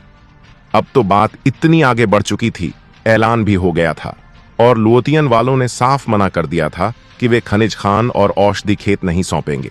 अगर अब कुछ न किया गया तो एम्परर इमॉर्टल सेक्ट सबके सामने मजाक बन जाएगा। ऊपरी देश की नाराजगी एक बात थी, लेकिन खुद परम वृद्ध बुजुर्ग का इस तरह बीच में कूदना, ये और अजीब था। सिर्फ इसलिए कि तू मना कर रहा है, इसका मतलब ये तो नहीं कि तेरी बात पत्थर की लकीर हो गई। उन लोगों को तूने पकड़ा भी नहीं है, राघव ने नर्म लेकिन ताना मारते हुए कहा। आनंद जी ने भौहें तिरछी की और सख्त लहजे में कहा, लड़के, तेरी हिम्मत की मैं तारीफ करता हूं, इसलिए तुझे नुकसान नहीं पहुंचा रहा, लेकिन अगर तू ऐसे ही लड़ता रहा तो मैं भी अपनी हद भूल जाऊंगा। मैं पहले ही कह चुका हूं, तीसरे प्रहर पर वार करना है, राघव ने ठोस शब्दों में दोहराया। क्या तू वाकई मुझे मजबूर कर रहा है कि मैं तुझे सेक्ट से बाहर कर दूं? आनंद जी ने फिर कहा। तेरी इतनी औकात नहीं, राघव ने सीधा जवाब दिया। ओह! आनंद जी धीरे धीरे खड़ा हुआ। एक भयंकर ताकत का विस्फोट हुआ, जिससे सबका रोंगटे खड़े हो गए। वो बूढ़ा जैसे कोई सोया हुआ राक्षस हो जो अब जाग चुका था, सिर्फ सांस से ही पर्वत गिरा दे, ऐसी अनुभूति। अब आनंद जी सच में क्रोधित हो चुका था, लेकिन तभी आसमान से एक और भी ज्यादा दबदबे वाली दिव्य चेतना गिरी, जिसने आनंद जी की उस भयानक ताकत को पलक झपकते ही हटा दिया। फिर सभा भवन में एक धुंधली सी छवि प्रकट हुई। जैसे ही सबने उस छवि को देखा, सभी चौंक गए और झुककर बोले, पूर्वज पूज्य को प्रणाम है। वो व्यक्ति था एम्परर इमॉर्टल सेक्ट के 3 परम वृद्ध बुजुर्गों में से एक। आनंद जी भी चौंका और तुरंत घुटनों के बल झुक गया। सिर्फ एक आदमी खड़ा रहा, राघव। वो पूरी तरह शांत था, जैसे उसे उस पूर्वज का आना कोई बात ही नहीं लगी। पूर्वज ने उसे देखा, मुस्कुराया, फिर गंभीर होते हुए आनंद जी से कहा, राघव को मूल पूर्वज ने चुना है और मैंने खुद इसे मुख्य शिष्य का पद सौंपा है। अगर कोई आपत्ति है तो मुझसे आकर कहो, लेकिन इसके लिए मुश्किलें खड़ी मत करो। इसके अलावा लुओतियन पवित्र भूमि तो चाहती थी कि हमारा सेक्ट बिखर जाए, लेकिन राघव ने बाजी पलटी। इसलिए इस बार वही होगा जो राघव ने कहा, तीसरे प्रहर पर सीधे सिर काटकर हत्या। समझे? ये सुनते ही शकुंतला जी और बाकी लोगों के चेहरों पर खुशी फैल गई। आनंद जी का चेहरा उतर गया। वह जल्दी से बोला, पूर्वज पूज्य, ऐसा नहीं होना चाहिए। मैंने कहा, तीसरे प्रहर पर सीधे सिर काट देना है। पूर्वज ने उसे बीच में ही रोक दिया। आनंद जी के चेहरे पर गुस्से और लाचारी की परछाई छा गई। वह चाहकर भी कुछ नहीं कर सका, बस सिर झुकाकर बोला, मैं आदेश का पालन करूंगा।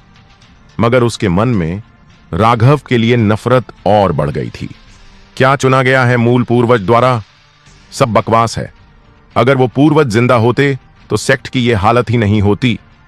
ये सब वो अपने मन में बड़बड़ाता रहा, लेकिन बोलने की हिम्मत नहीं थी। पूर्वज की छवि गायब हुई, दिव्य चेतना भी हट गई और सभी ने जैसे राहत की सांस ली। अब बोल बुजुर्ग, अब भी कोई आपत्ति है? राघव ने हंसते हुए कहा। आनंद जी का चेहरा तमतमाया हुआ था। उसने ठंडे स्वर में कहा, ये मत सोच कि सिर्फ एक पूर्वज तेरे पीछे खड़ा है तो तू आसमान तक हाथ बढ़ा सकता है। अब देखता हूं, जब तू लोतियन वालों का सिर काटेगा तब क्या नतीजा भोगेगा। इतना कहकर वो गुस्से में अपनी आस्तीन झटकते हुए निकल गया। लेकिन सभी समझ रहे थे, आनंद जी के मन में अब गुस्से के साथ साथ हत्या की भावना भी पल रही है। मगर वो जानता था, उस समय अगर पूर्वज नहीं आते तो शायद अब तक उसकी लाश ही पड़ी होती। यकीन करो या ना करो, अगर वो बूढ़ा उस वक्त नहीं आता तो मैंने उसी वक्त तुझे खत्म कर दिया होता। राघव बड़बड़ाया। ये सुनकर वहां मौजूद लोगों की रूह तक कांप उठी। उन्हें याद था, राघव के पास वो रहस्यमयी लिएत्यान पूर्वज मंदिर की शक्ति है जिससे उसने लुओतियन के महान रक्षक राजवंश को मिनटों में खत्म कर दिया था। यहां तक कि एक और परम वृद्ध बुजुर्ग बलवंत को तो उसने चांटा मारकर मार डाला था। आनंद जी की ताकत बलवंत से ज्यादा नहीं थी। अगर कुछ हो जाता तो नुकसान किसका होता, ये साफ था। पर आनंद जी को अब भी यही लग रहा था कि राघव को पूर्वज का समर्थन मिला है। हकीकत तो ये थी, अगर पूर्वज नहीं आते तो शायद अब तक उसका सिर धड़ से अलग होता। राघव चाहे जो हो, लेकिन आनंद जी फिर भी हमारे सेक्ट का परम वृद्ध बुजुर्ग है। मतभेद अपनी जगह हैं, लेकिन वो अपना ही है। तू उस पर हाथ ना उठाना, शकुंतला जी ने कहा। राघव ने धीरे से सिर हिलाया।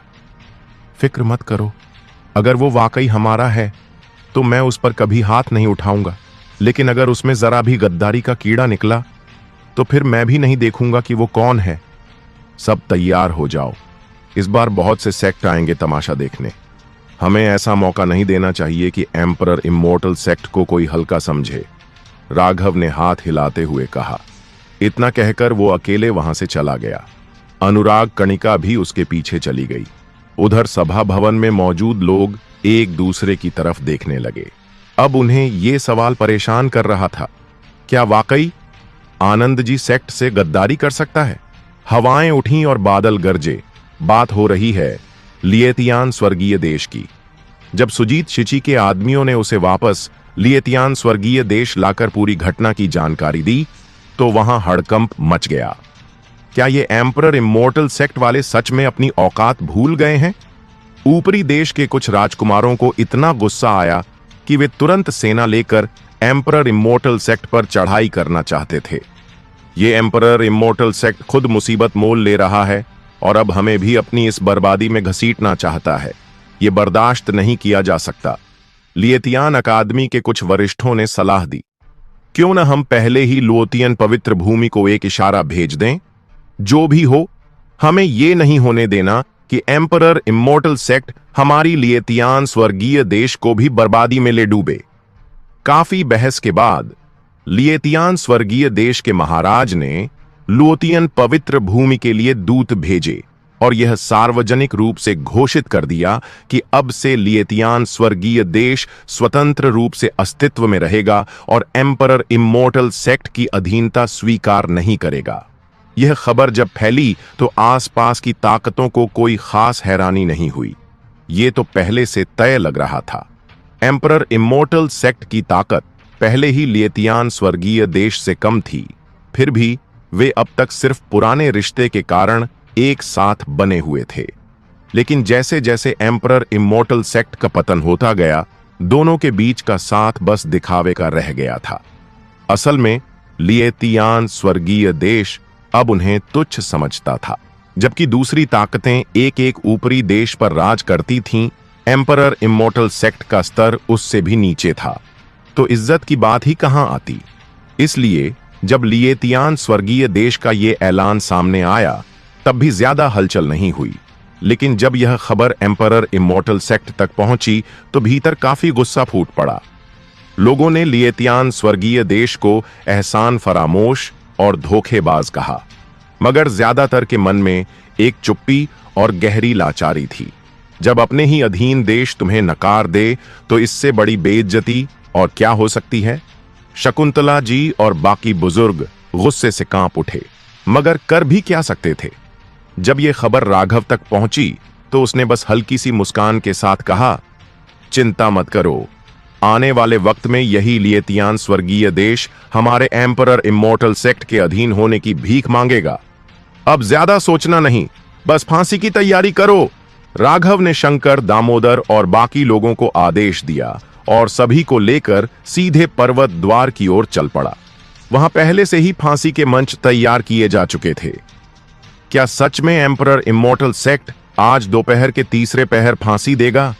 हां, सुना है कि लिएतियान स्वर्गीय देश ने अपने 4 प्रमुख सेनापतियों में से एक अग्नि सेनापति सुजीत शिची को मनाने के लिए भेजा था, लेकिन एम्परर इमोर्टल सेक्ट के लोगों ने उसे धक्के मारकर बाहर निकाल दिया।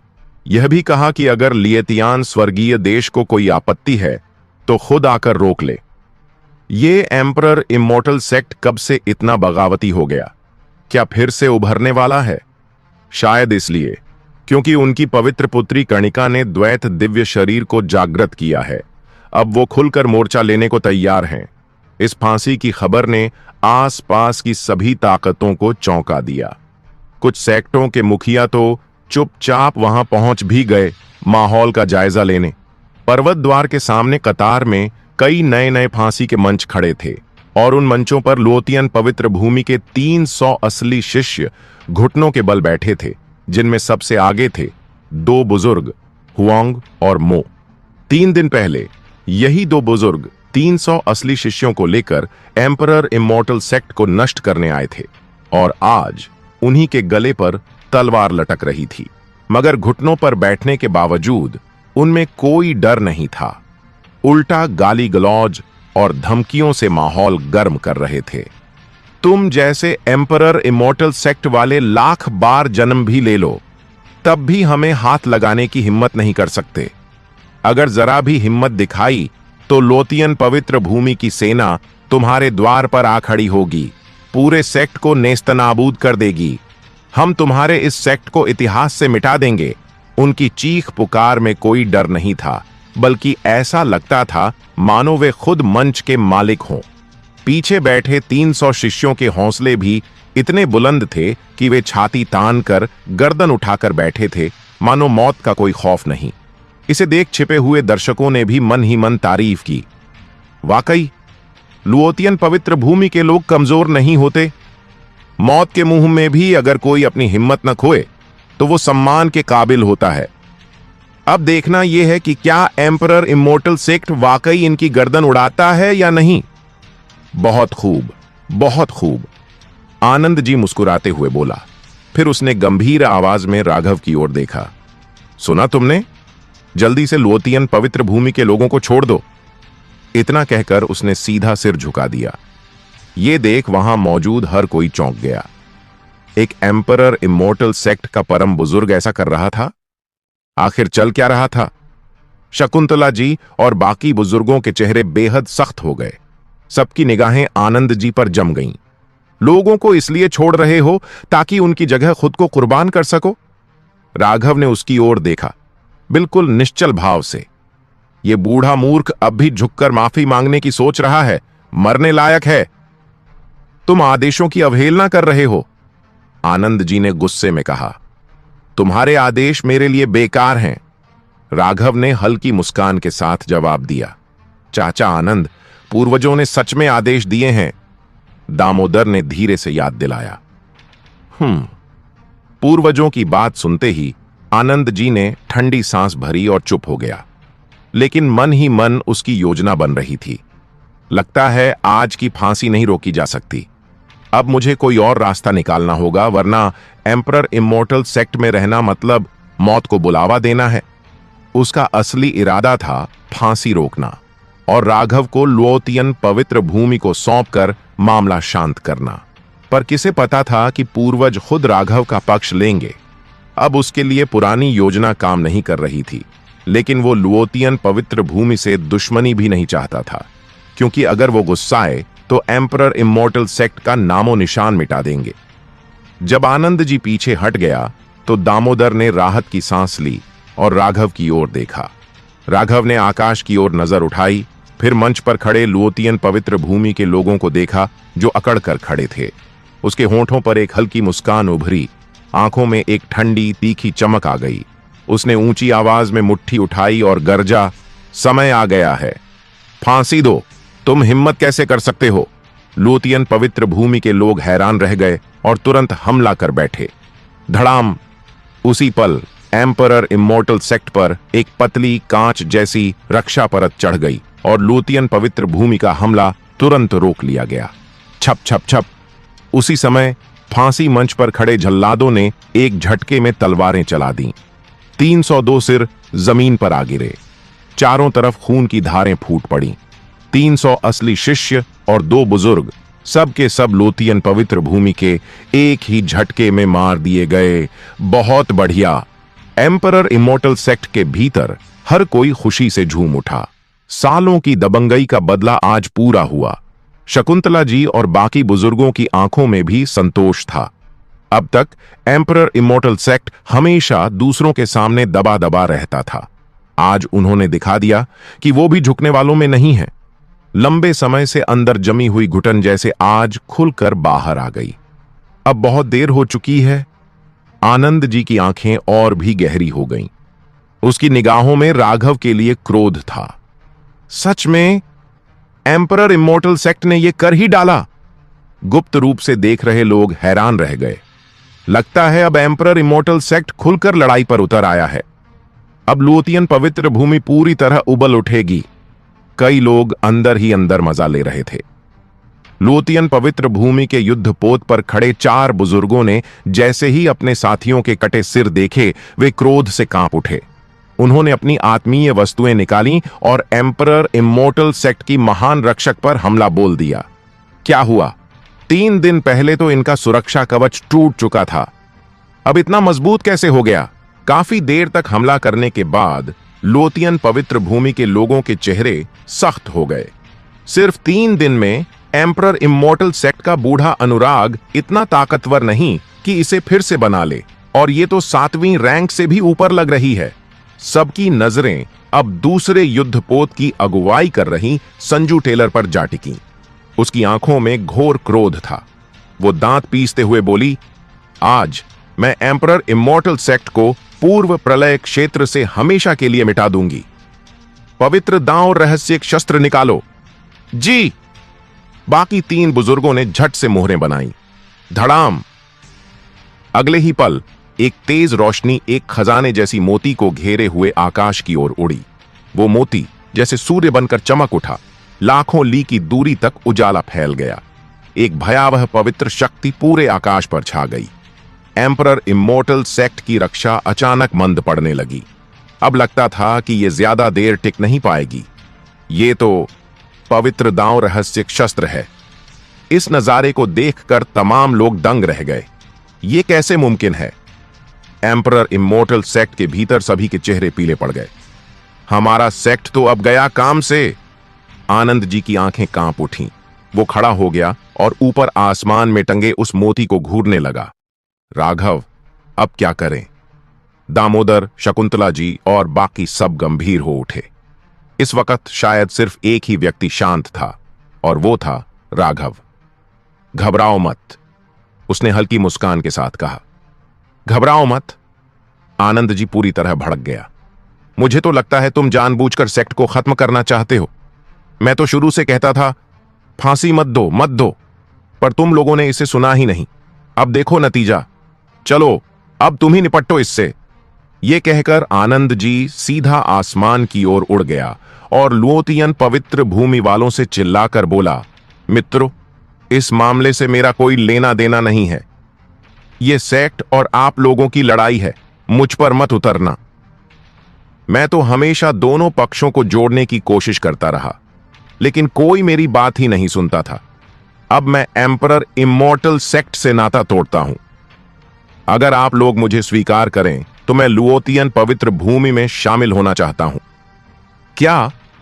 यह सुनकर एम्परर इमोर्टल सेक्ट के लोगों के चेहरे एकदम सख्त हो गए। लड़ाई के वक्त धोखा? क्या यही है एक परम बुजुर्ग? शकुंतला जी और बाकी लोग स्तब्ध रह गए। हे, रीढ़ तो उल्टी ओग आई है इस बूढ़े में, राघव ने हंसते हुए कहा। उसे पहले से ही अंदाजा था कि आनंद जी ऐसा कुछ करेगा। बेहद नीच इंसान है।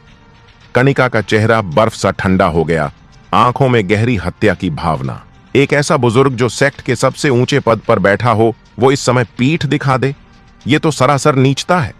आनंद जी ने जैसे ही राघव पर हमला किया, तुरंत ही एक झटके में किसी अदृश्य ताकत ने उसे चकनाचूर कर दिया। पलक झपकते ही वो मारा गया।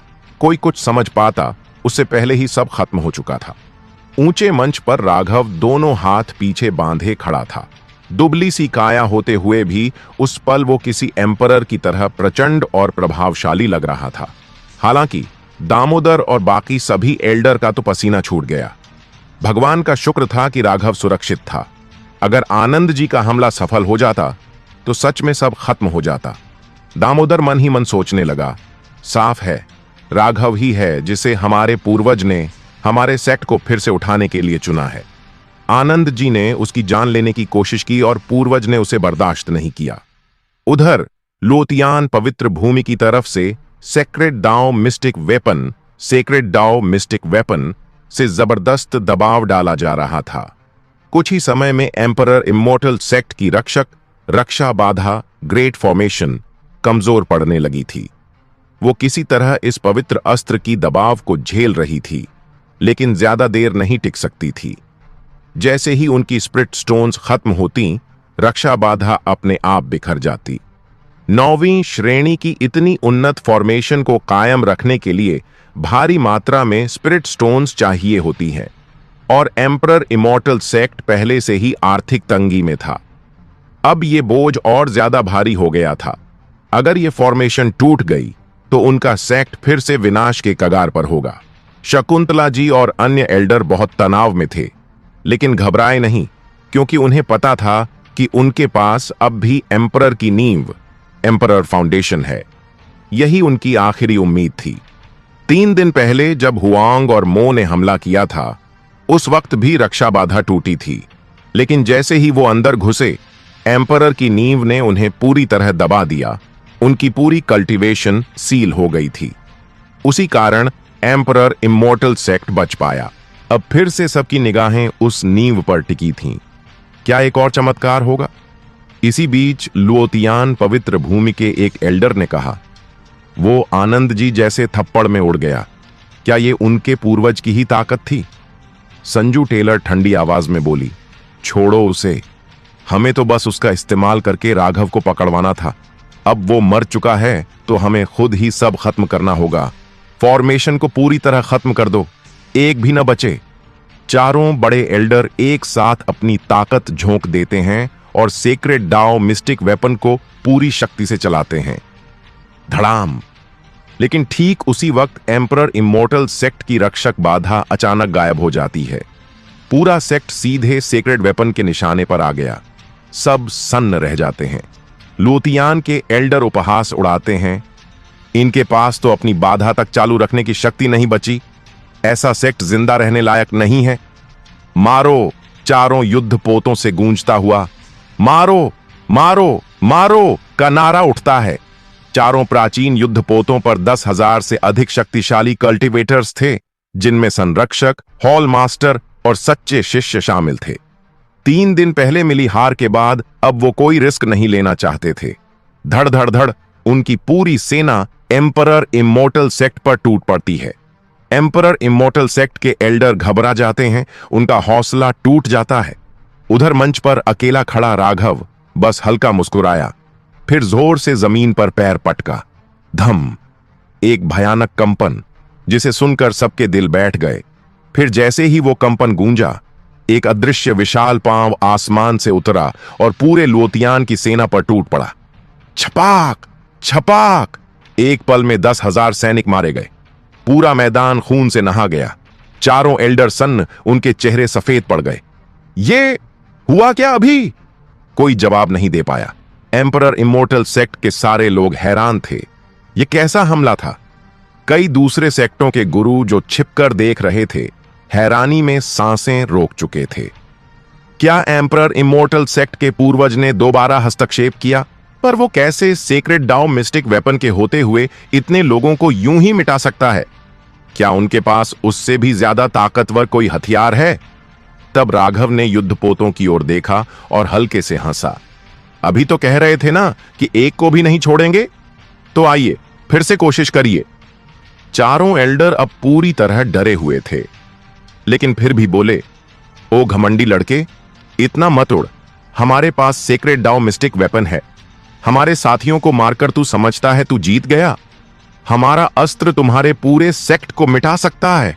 और फिर उन्होंने सेक्रेड डाओ मिस्टिक वेपन को पूरी शक्ति से चलाया। वो आकाश में चमक उठा। उसकी रोशनी से आसमान कांप उठा। जहां भी उसकी रोशनी जाती सब राख हो जाता। सबने हार मान ली। शकुंतला जी और बाकी एल्डर भी डर से थरथरा गए। क्या एम्परर की नींव इस हथियार को रोक पाएगी? राघव बस शांत खड़ा था। बोला, एक मामूली सेक्रेड डाओ मिस्टिक वेपन से तुम सोचते हो कि एम्परर इमोर्टल सेक्ट खत्म हो जाएगा? कम से कम एम्परर का हथियार लाओ, तब बात करना। अगले ही पल कोई हलचल नहीं हुई, लेकिन वो भयंकर प्रकाश एम्परर इमोर्टल सेक्ट की सीमा में आते ही रुक गया, जैसे कोई अदृश्य ढाल हो। नहीं, ये नहीं हो सकता। संजू टेलर चीख पड़ी। रोक लिया, वाकई रोक लिया। दामोदर और अन्य एल्डर खुश हो गए। जब तक मैं राघव जिंदा हूं तब तक कुछ भी असंभव नहीं, कहकर उसने हल्के से हवा में एक उंगली चलाई। धड़ाम, एक विशाल काले रंग का हाथ लितियान पूर्वज मंदिर से निकल आया। उसने सेक्रेड डाओ मिस्टिक वेपन को झपट कर पकड़ लिया और बिना किसी रोक के उसे खींचते हुए मंदिर में वापस चला गया। चारों एल्डर का खून उलट गया। उन्होंने खून थूक दिया। सेक्रेड डाओ मिस्टिक वेपन छीन लिया गया। लेकिन कहानी अभी खत्म नहीं हुई थी। राघव ने हाथ आगे बढ़ाया और हवा में एक संकेत किया। संजू टेलर और बाकी 3 एल्डर चारों युद्धपोतों से खींचते हुए उसके पास आ गए। उनकी सारी कल्टीवेशन सील हो गई थी। वे कुछ कर भी नहीं पाए और सीधे नीचे गिर पड़े। चिंता मत करो, इनकी ताकत मैंने सील कर दी है, राघव मुस्कुराया। इन चारों युद्धपोतों को जब्त कर लो। दामोदर आगे बढ़ा और चारों युद्धपोतों को कब्जे में ले लिया। संजू टेलर और बाकी एल्डर गुस्से से कांप रहे थे, पर कुछ कर नहीं सकते थे। फिर राघव ने बुजुर्ग महेंद्र से कहा, महेंद्र बाबा, जाकर उन्हें यह कहो 10 स्प्रिट स्टोन खाने और 5 औषधि बगान चाहिए, वरना 3 दिन बाद इन चारों को भी सार्वजनिक रूप से मार डालेंगे। लुओतियाना पवित्र भूमि के चारों बुजुर्ग हमारे कब्जे में हैं। 3 दिन के अंदर 10 स्प्रिट स्टोन खाने और 5 औषधि बगान सौंप दो, वरना 3 दिन बाद हम इनका फिर से सार्वजनिक रूप से वध करेंगे। महेंद्र आकाश में उठे और अपनी आत्मा बल से यह घोषणा की। इसके बाद उन्होंने हाथ जोड़कर आसपास मौजूद दर्शकों से कहा, यहां जो भी सम्माननीय मेहमान मौजूद हैं, कृपया ये खबर लोतियान पवित्र भूमि तक पहुंचा दें। उनकी बात सुनकर वहां मौजूद सभी सेक्ट हक्के बक्के रह गए। एम्परर इमोर्टल सेक्ट ने फिर से जीत हासिल कर ली। लोतियान के 4 बड़े बुजुर्ग, 10,000 सैनिक और सेक्रेड डाओ मिस्टिक वेपन होने के बावजूद इस तरह हार गए। कब से एम्परर इमोर्टल सेक्ट इतना ताकतवर हो गया? चारों तरफ हलचल मच गई। जब एम्परर इमोर्टल सेक्ट कमजोर था, तब तो हर कोई उन्हें नीचा दिखाने में लगा था। अब जब वे फिर से ताकतवर हो रहे हैं, क्या दूसरों के अच्छे दिन खत्म होने वाले हैं? बहुत से शक्तिशाली लोग जो छिपे हुए थे, चुपचाप वहां से हटने लगे। अब से हमें एम्परर इमोर्टल सेक्ट को नजरअंदाज नहीं करना चाहिए। अब उन्हें एक कमजोर लक्ष्य समझने की भूल नहीं करनी चाहिए। इस सोच के साथ सभी परछाइयों में छुपे हुए लोग वहां से निकलने लगे। सबसे ज्यादा हैरान थे लिए त्यान अपर कंट्री के लोग। क्या ये वही एम्परर इमोर्टल सेक्ट है? वे लोग मन ही मन सोचने लगे। आज की लड़ाई ने दिखा दिया कि एम्परर इमोर्टल सेक्ट का रवैया अब बेहद आक्रामक और मजबूत है। जैसे कभी उनके सुनहरे दिन हुआ करते थे, कभी जो डरपोक और विनम्र लगते थे, आज बिल्कुल अलग नजर आए। लोग यह सोचने लगे कि आखिर इतनी ताकत इन्हें अचानक कहां से मिल गई। कुछ अफवाहें तो पहले से थीं, जैसे कि स्वर्ग विनाश प्राचीन sect, heaven suppressing ancient sect, ने इस बार अपनी सालाना वसूली नहीं की। पहले तो किसी ने यकीन नहीं किया, लेकिन अब ऐसा लगने लगा कि शायद सच ही है। कहीं ऐसा तो नहीं कि उन्होंने एम्परर इमोर्टल सेक्ट की पवित्र कन्या कनिका पर नजर डाल ली हो, इसलिए न सिर्फ संसाधन नहीं लिए बल्कि कुछ ताकत भी देकर लोतियान से लड़ने के लिए तैयार किया हो। कुछ लोग मन ही मन यह अंदाजा लगा रहे थे। दूसरी तरफ कुछ ने यह कहा, आखिरकार एम्परर इमोर्टल सेक्ट कभी सच में एम्परर स्तर का था। स्वर्ग विनाश सेक्ट ने चाहे उन्हें तबाह कर दिया हो, पर उनकी कुछ बुनियादी शक्ति तो अब भी बची होगी, जैसे कि heavenly god fierce fire scripture वाली महान एम्परर कौशल जो 3 दिन पहले सामने आई थी। शायद यही उनका आखिरी दांव हो।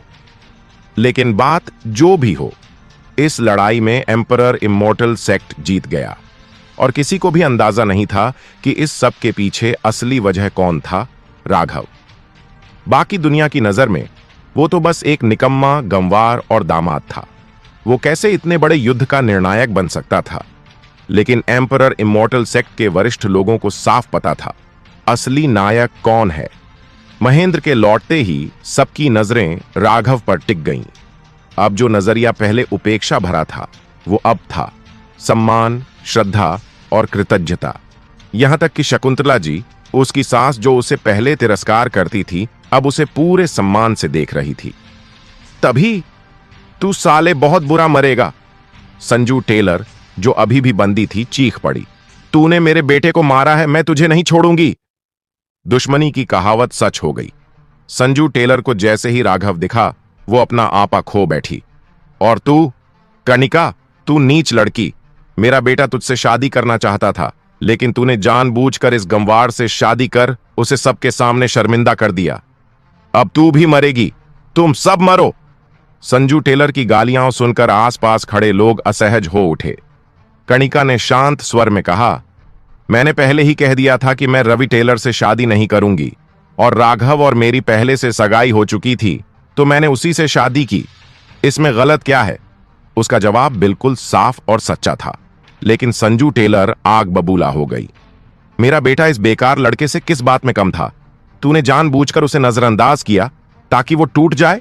तू नीच औरत है, मैं तुझे जान से मार दूंगी। छपाक! राघव सामने आया और एक जोरदार थप्पड़ उसके चेहरे पर जड़ दिया। बिल्कुल ठंडे लहजे में बोला, तुझे पता है तेरा बेटा क्यों मरा?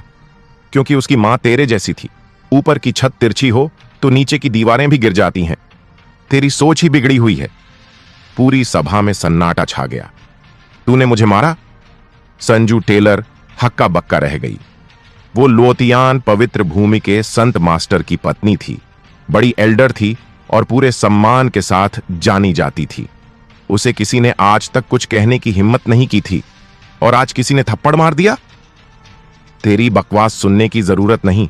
हां, मैंने मारा। छपाक! एक और थप्पड़ पड़ा। अब उसका चेहरा पूरी तरह सूज गया था। राघव कभी दुश्मनों पर रहम नहीं करता। ये कोई साधारण औरत नहीं थी। ये उस रवि टेलर की मां थी जिसने उसे बार बार मारने की कोशिश की थी। संजू टेलर पागल औरत की तरह चिल्लाई, तेरे जैसे बेकार इंसान की यह हिम्मत! इसे जल कारागार में डाल दो, सबसे कड़ी सजा दो। राघव ने उंगली से इशारा कर कहा। अब उसे बात करने में भी कोई दिलचस्पी नहीं थी। शंकर चुपचाप संजू टेलर और बाकी एल्डर को ले गया। अब वहां बस राघव, कणिका, शकुंतला जी और महेंद्र ही बचे थे। मां जी, आप और महेंद्र बाबा सेक्ट के कामकाज संभालिए, और यह फांसी का मंच हटाने की जरूरत नहीं है। 3 दिन बाद फिर से उपयोग करेंगे, राघव ने कहा। शकुंतला जी थोड़ा झिझकी, फिर बोली, राघव, पहले तो वे 3 खाने और 2 औषधि बगान नहीं दे रहे थे। अब हम 10 खाने और 5 बगान मांग रहे हैं। क्या वे देंगे? राघव हल्का मुस्कुराया। नहीं देंगे तो हम मारना जारी रखेंगे। यह हमारे सेक्ट के लिए दबदबा बनाने का मौका है, ताकि सब जाने कि अब एम्परर इमोर्टल सेक्ट से टकराना आसान नहीं है। इसलिए वे देंगे या नहीं, वो ज्यादा मायने नहीं रखता। और वो औरत जो संत मास्टर की पत्नी और एल्डर है, अगर लुओतियाना सेक्ट को उसकी परवाह नहीं, तो फिर उनका अंत तय है। समझ गई, शकुंतला जी बोली और महेंद्र के साथ चली गई। उनके जाते ही राघव ने कणिका से पूछा, पत्नी, तुमने कहा कि हमारी पहले से सगाई थी, ये क्या बात है? कणिका चौंकी। क्या दादाजी राघव ने तुम्हें नहीं बताया? राघव ने सिर हिलाया। सच में नहीं पता था। कणिका ने अपना माथा पीटा। ओह, मैं भूल गई थी। उस वक्त तुम्हारी तबीयत बहुत खराब थी। राघव ने उसे एक ठंडी सी नजर दी। कणिका हल्के से मुस्कुराई और बोली, मेरे दादाजी और तुम्हारे दादाजी अच्छे मित्र थे। उन्होंने हमारे पैदा होने से पहले ही रिश्ता तय कर दिया था। मेरे दादाजी के देहांत के बाद मेरे पिता को उस वादे को निभाना था। जब मैं बड़ी हुई तो मुझे पता चला कि मेरा मंगेतर मुझसे 2 साल छोटा है। फिर लुओतियान सेक्ट का विवाह प्रस्ताव आया, लेकिन मुझे रवि टेलर बिल्कुल पसंद नहीं था। तो मैं खुद तुम्हारे दादाजी से मिलकर विवाह का वचन लेकर तुम्हें सेक्ट में लाई। सच कहूं, इस 1 साल में जो तुमने तकलीफें झेली हैं, उसकी जिम्मेदार मैं हूं। यह कहते हुए कणिका शर्म से सिर झुका बैठी। राघव कुछ पल सोचता रहा, फिर बोला, मतलब मेरे सिर ठीकरा फोड़ा गया, पर खैर, अब तो सब ठीक है। बस एक बात याद रखो, तुम कणिका अब मेरी पत्नी हो, मैं राघव तुम्हारा पति हूं, समझी? उसके शब्द साफ थे, लहजा गंभीर। कणिका स्तब्ध रह गई, धीरे से बोली, तुम गुस्से में नहीं आए? मुझे छोड़ नहीं दोगे? गुस्सा क्यों हो, जब एक सुंदर पत्नी फ्री में मिल गई? राघव ने उसे हल्के से घूरते हुए कहा, थोड़ा नाराज, पर बहुत प्यार से। बीवी मिल जाए अचानक तो गुस्सा क्यों करूं? राघव ने जरा सा नाराज होकर कणिका की तरफ देखा। कणिका कुछ पल के लिए उसे यूं ही देखती रह गई। फिर उसके चेहरे पर हल्की सी मुस्कान उभर आई। राघव ने भी हल्की मुस्कान दी। शब्दों की जरूरत ही नहीं थी। वो पल मानो ठहर सा गया। कभी लोग कहते थे कि राघव कणिका के लायक नहीं है। किसी ने कहा कि ये शादी ऐसे है जैसे फूल कीचड़ में फंसा हो या जैसे कोई नायाब मोती धूल में पड़ा हो। लेकिन वो सिर्फ बाहर वालों की बातें थीं। कणिका को फर्क नहीं पड़ता था और राघव को भी नहीं। बस इतना काफी था। उस पल में कणिका अब भी उतनी ही खूबसूरत लग रही थी, मानो बर्फीले पहाड़ पर खिला हुआ कमल, ठंडी लेकिन दिल चुरा लेने वाली। उसका सौंदर्य ऐसा था कि कोई भी देश उस पर कुर्बान हो जाए। वो हल्की मुस्कान के साथ नरम भाव से राघव की तरफ देख रही थी। काले चोगे में लिपटा राघव हल्के पीले चेहरे पर एक शांत मुस्कान लिए। उसकी आंखें मानो अंधेरे की अथाह गहराई हों, रहस्यमयी और डरावनी। ये दृश्य जब एम्परर इमोर्टल सेक्ट के कुछ शिष्यों ने देखा तो न जाने क्यों उन्हें पहले जैसी जलन महसूस नहीं हुई, बल्कि उन्हें यह जोड़ी बिल्कुल उपयुक्त लगी। ऊंचे मंदिर में, दादाजी, ये पवन की तबीयत ठीक नहीं है, चलो बाद में जाकर मिलते हैं, कणिका ने कहा। राघव ने सिर हिलाया। हां, शायद उन्हें पता भी नहीं कि मैं होश में आ चुका हूं। मैंने किसी को भेजकर बता दिया है, कणिका ने नरमी से कहा। अच्छा किया। राघव थोड़ा भावुक हो गया। बचपन से दादाजी पवन ने उसकी परवरिश की थी, उन्हें बहुत मिस करता था। 11 साल की उम्र में आत्मा के परिवर्तन के बाद उसने न जाने कितनी बार सपने में अपने दादा को देखा, लेकिन हर बार नींद खुलते ही सामने कठोर हकीकत होती थी। युगों तक यातनाएं सहने के बाद अब जाकर वह अपने शरीर में लौटा था। अब अपने दादा से मिलना जरूरी था। चलो लियातियान पूर्वज मंदिर चलते हैं, राघव ने खुद को संभालते हुए कहा। ठीक है। कणिका ने राघव का हाथ थामा और वे दोनों मंदिर से उड़ चले। कुछ ही देर में वे लियातियान मंदिर पहुंच गए। अब दामोदर के एल्डर बनने के बाद वह मंदिर खाली पड़ा था, कोई पहरा भी नहीं। दोनों अंदर गए। अंदर जाते ही कणिका की नजर सीधे वेदी के ऊपर लिखे चंद्रवंशी अक्षर पर पड़ी। वह चौंक कर बोली, मैं इससे पहले भी यहां आई हूं, लेकिन यह अक्षर कभी नहीं देखा। राघव ने बिना किसी प्रतिक्रिया के उस चंद्रवंशी अक्षर को देखा। पहले की तुलना में अब वह अक्षर और ज्यादा चमकदार था, मानो किसी दिव्य शक्ति का प्रभाव उसमें समा रहा हो। राघव वेदी की ओर बढ़ा और वहां से एक चमकता मोती उठा लिया। मोती जैसे स्वाभाविक रूप से बना हो, उसमें से रोशनी फूट रही थी। उसे हाथ में लेते ही थोड़ी सी आध्यात्मिक शक्ति का संचार होने लगा। ये क्या वही पवित्र आत्मा, रहस्यमयी हथियार है? कणिका ने चौंकते हुए पूछा। राघव ने उसे देखा और फिर मोती उसे थमा दिया। अब ये तुम्हारा हुआ? कणिका थोड़ी हैरान हुई, लेकिन उसने सिर हिलाया। तुम्हारी ताकत अभी सिर्फ दिव्य द्वार स्तर पर है, तुम्हें इसकी मुझसे ज्यादा जरूरत है। राघव ने उसे घूरते हुए कहा, मुझे इस मामूली चीज में कोई दिलचस्पी नहीं, ये सिर्फ एक खिलौना है, रख लो इसे। वह मजाक नहीं कर रहा था। राघव के स्तर पर यह चीज वाकई कोई मायने नहीं रखती थी। राजा के हथियार भी शायद उसे आकर्षित न करें। उसने जबरदस्ती मोती कणिका की गोद में रख दिया और कहा, जाओ अभ्यास करो, 3 दिन में हमें काम करना है। कणिका ने मन ही मन इनकार किया, लेकिन राघव की जिद देखकर वह मान गई। तो ठीक है, मैं इसे तुम्हारे लिए रखती हूं, जब जरूरत हो बताना। राघव मुस्कुराया, मुझे इस चीज की जरूरत नहीं, मुझे तुम्हारी जरूरत है। अब मैं बात नहीं कर रही। कणिका का चेहरा थोड़ा लाल हुआ और वो अपनी जीभ दिखाते हुए तेजी से बाहर निकल गई। उसका ये चुलबुला अंदाज देखकर राघव हंस पड़ा। उसकी हंसी सुनकर कणिका की गर्दन तक लाल हो गई और वह बड़बड़ाई, सच में बदतमीज लड़का। अरे अरे अरे, हंसते हंसते राघव चिल्लाया, तू मुझे भटकाकर चली गई। लेकिन तब तक कणिका दूर उड़ चुकी थी। राघव ने मजबूरी में मुस्कान दी, अब फिर पैदल ही जाना पड़ेगा। मुझे राजकुमार स्तर की शक्ति जल्द ही प्राप्त करनी होगी, नहीं तो यह सब बहुत भारी है। उसने गहरी सांस ली। अब बात करते हैं लुओतियन पवित्र भूमि की। जब हार की खबर वहां पहुंची तो सभी लोग सकते में आ गए। ऐसा कैसे हो सकता है? हजारों ताकतवर योद्धा, 4 बड़े बुजुर्ग और पवित्र रहस्यमयी हथियार लेकर गए थे, फिर भी एम्परर इमोर्टल सेक्ट से हार गए। लुओतियन पवित्र भूमि के लोगों को यह सच हजम नहीं हो रहा था। अभी अभी ध्यान से निकले संता पिता विजय टेलर को जैसे ही यह पता चला कि उनकी पत्नी को बंदी बना लिया गया है, वो गुस्से से बेहोश होने ही वाले थे। बहुत बढ़िया किया एम्परर इमोर्टल सेक्ट ने। उनकी आंखों में खून उतर आया था, हाथ कांपने लगे। धड़ाम, उनके गुस्से से आकाश के बादल फट गए और आसपास के पहाड़ चूर चूर हो गए। संत पिता, कृपया शांत हों, बाकी 5 बुजुर्ग घबरा कर बोले। उन्होंने एल्डर को सिर्फ सौदे के लिए पकड़ा है, फिलहाल वह सुरक्षित हैं। विजय टेलर ने दांत भींचते हुए कहा, पहले मेरे बेटे को मार डाला, अब मेरी पत्नी को कैद किया।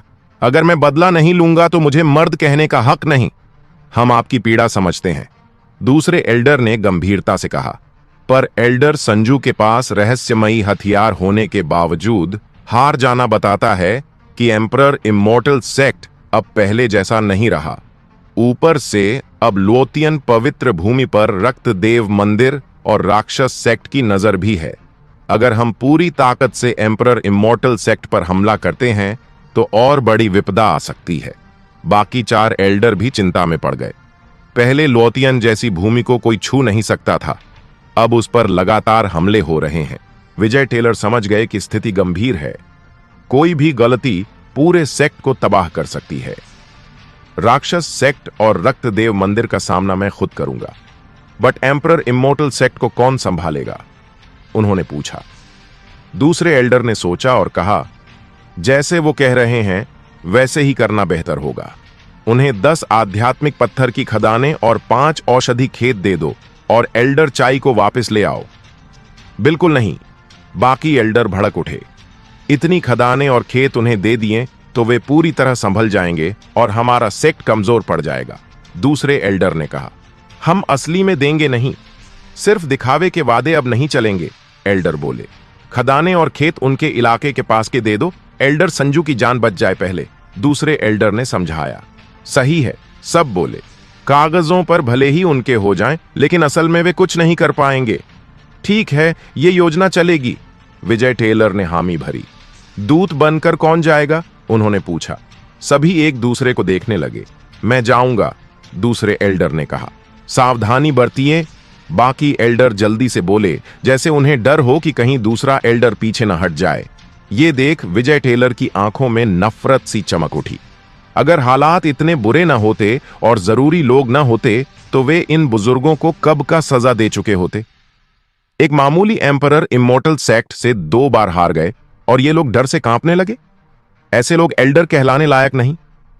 संत पिता, मैं कल रवाना होता हूं, दूसरे एल्डर ने कहा। जाओ, विजय टेलर ने हाथ हिलाया। हम भी चलते हैं, बाकी एल्डर बोले। विजय टेलर ने कुछ नहीं कहा।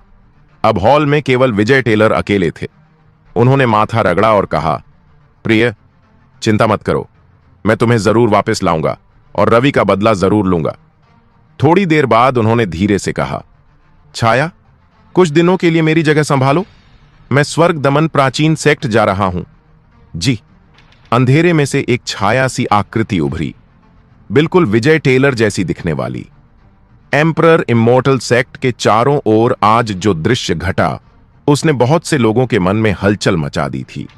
इसने लोगों की सोच बदल दी, लेकिन कई लोगों के दिल में अभी भी गलत इरादे पल रहे थे। यह तो अब तय है कि एम्परर इमोर्टल सेक्ट के पास वाकई में महान एम्परर इमोर्टल कला मौजूद है।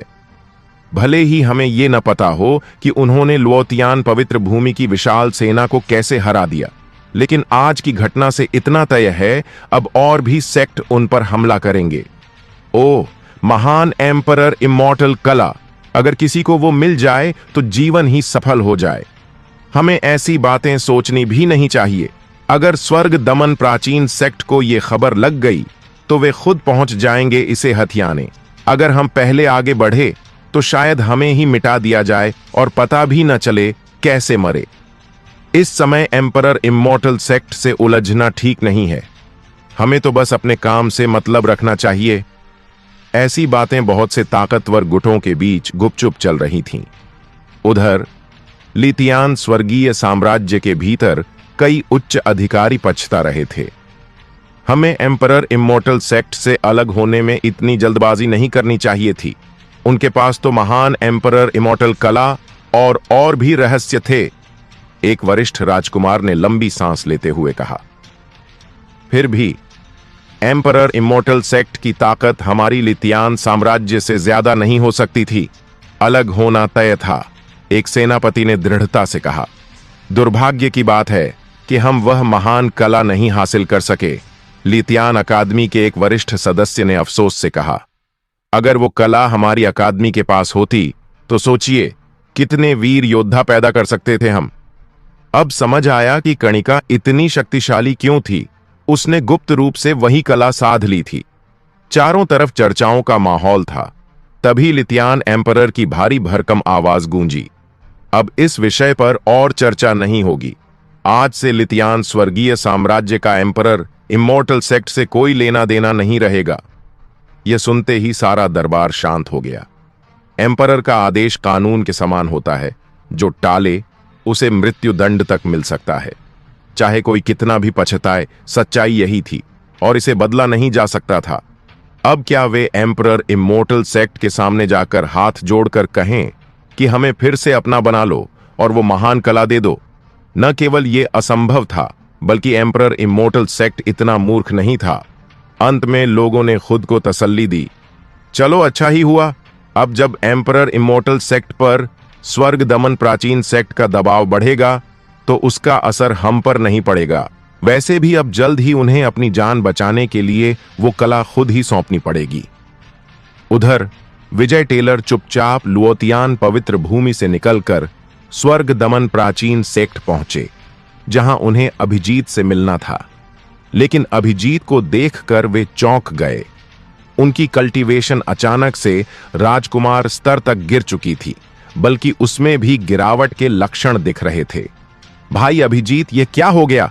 विजय टेलर चौंक कर बोले। अभिजीत ने फीकी मुस्कान के साथ कहा, भाई विजय, मजाक मत उड़ाइए। ये सब एम्परर इमोर्टल सेक्ट के एक शख्स की वजह से हुआ है। उसका नाम है राघव। क्या? विजय टेलर की आंखें चौड़ी हो गईं। अभिजीत ने भारी सांस लेकर कहा, उसके पास बहुत ही अजीब और भयानक ताकत है। मैं भी बुरी तरह हार गया और अब तो सेक्ट ने आदेश दे दिया है, उसे किसी भी हाल में नहीं छेड़ना है। सुना है आपके और एम्परर इमोर्टल सेक्ट के बीच भी कुछ तनाव चल रहा है, तो मैं आपको चेतावनी दे रहा हूं, उस राघव से मत उलझना। विजय टेलर का चेहरा कठोर हो गया।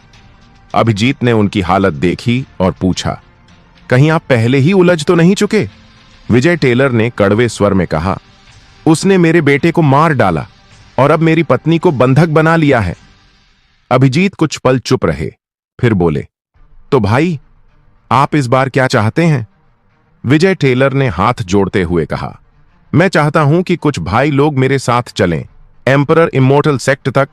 भाई विजय, आप लौट जाएं। मैं आपकी कोई मदद नहीं कर सकता। अभिजीत ने बात बीच में ही काट दी। विजय टेलर का चेहरा फक पड़ गया। भाई, क्या मैं आपके लिए भाई जैसा नहीं था? उन्होंने दर्द भरे स्वर में पूछा। आप तो मेरे सगे भाई जैसे हैं, अभिजीत बोले। इसीलिए तो आपको सच्ची सलाह दे रहा हूं, उस व्यक्ति से दूर रहिए। आखिर क्यों? विजय टेलर की आवाज कांपी। अभिजीत ने उन्हें करीब बुलाया और कान में फुसफुसाकर कहा, यह आदेश सीधे सर्वोच्च सेक्ट अधिपति ने दिया है। ये शब्द सुनते ही विजय टेलर मानो बिजली खा गए हों। वे कुछ कदम पीछे हट गए। चेहरा सफेद पड़ गया। अभिजीत ने कंधा थपथपाते हुए कहा, भाई विजय, उस आदमी से उलझना मतलब खुद अपनी मौत को बुलावा देना है। आपका बेटा वापस नहीं आएगा, इस सच्चाई को स्वीकार कर लें। बेहतर होगा कि आप अपनी पत्नी के साथ एक नया जीवन शुरू करें। यह भले ही कड़वा लगे, मगर यही सच्चा समाधान है। विजय टेलर की आंखें शून्य में खो गईं। सर्वोच्च सेक्ट अधिपति का व्यक्तिगत आदेश, ये शब्द उनके दिमाग में गूंजते रहे। आखिर राघव कौन है? काफी देर बाद वे बोले, धन्यवाद भाई अभिजीत। अभिजीत ने कहा, अगर चाहें तो यहीं कुछ दिन रुक जाइए। नहीं, मुझे लुओतियान लौटना होगा, विजय टेलर ने धीमे स्वर में कहा। अभिजीत ने उन्हें विदा किया। अब विजय टेलर को सब समझ आ गया था। राघव से उलझना मतलब अपने सेक्ट को तबाह करना। लेकिन तभी लुओतियान पवित्र भूमि के द्वितीय वृद्ध एम्परर इमोर्टल सेक्ट पहुंच चुके थे। एम्परर सभा भवन में बुजुर्ग जियांग ये रहे 10 आत्मा पत्थर खदानों और 5 औषधि क्षेत्रों के कागजात। सब कुछ सत्य है, द्वितीय वृद्ध ने कहा। शकुंतला जी ने दस्तावेज लेकर देखा। वाकई में वे सब लेकर आ गए थे। उन्हें तो खुद यकीन नहीं हो रहा था। ये खदानें और औषधि क्षेत्र कहां स्थित हैं? राघव ने गंभीर स्वर में पूछा। शकुंतला जी ने दस्तावेज उन्हें सौंपे। राघव ने एक नजर देखी, फिर एक तरफ रख दिए। वे द्वितीय वृद्ध की ओर देखकर बोले, क्या आप कल संजू टेलर और अन्य की गर्दन कटते देखने का इंतजार कर रहे हैं? द्वितीय वृद्ध की आंखें सिकुड़ गईं।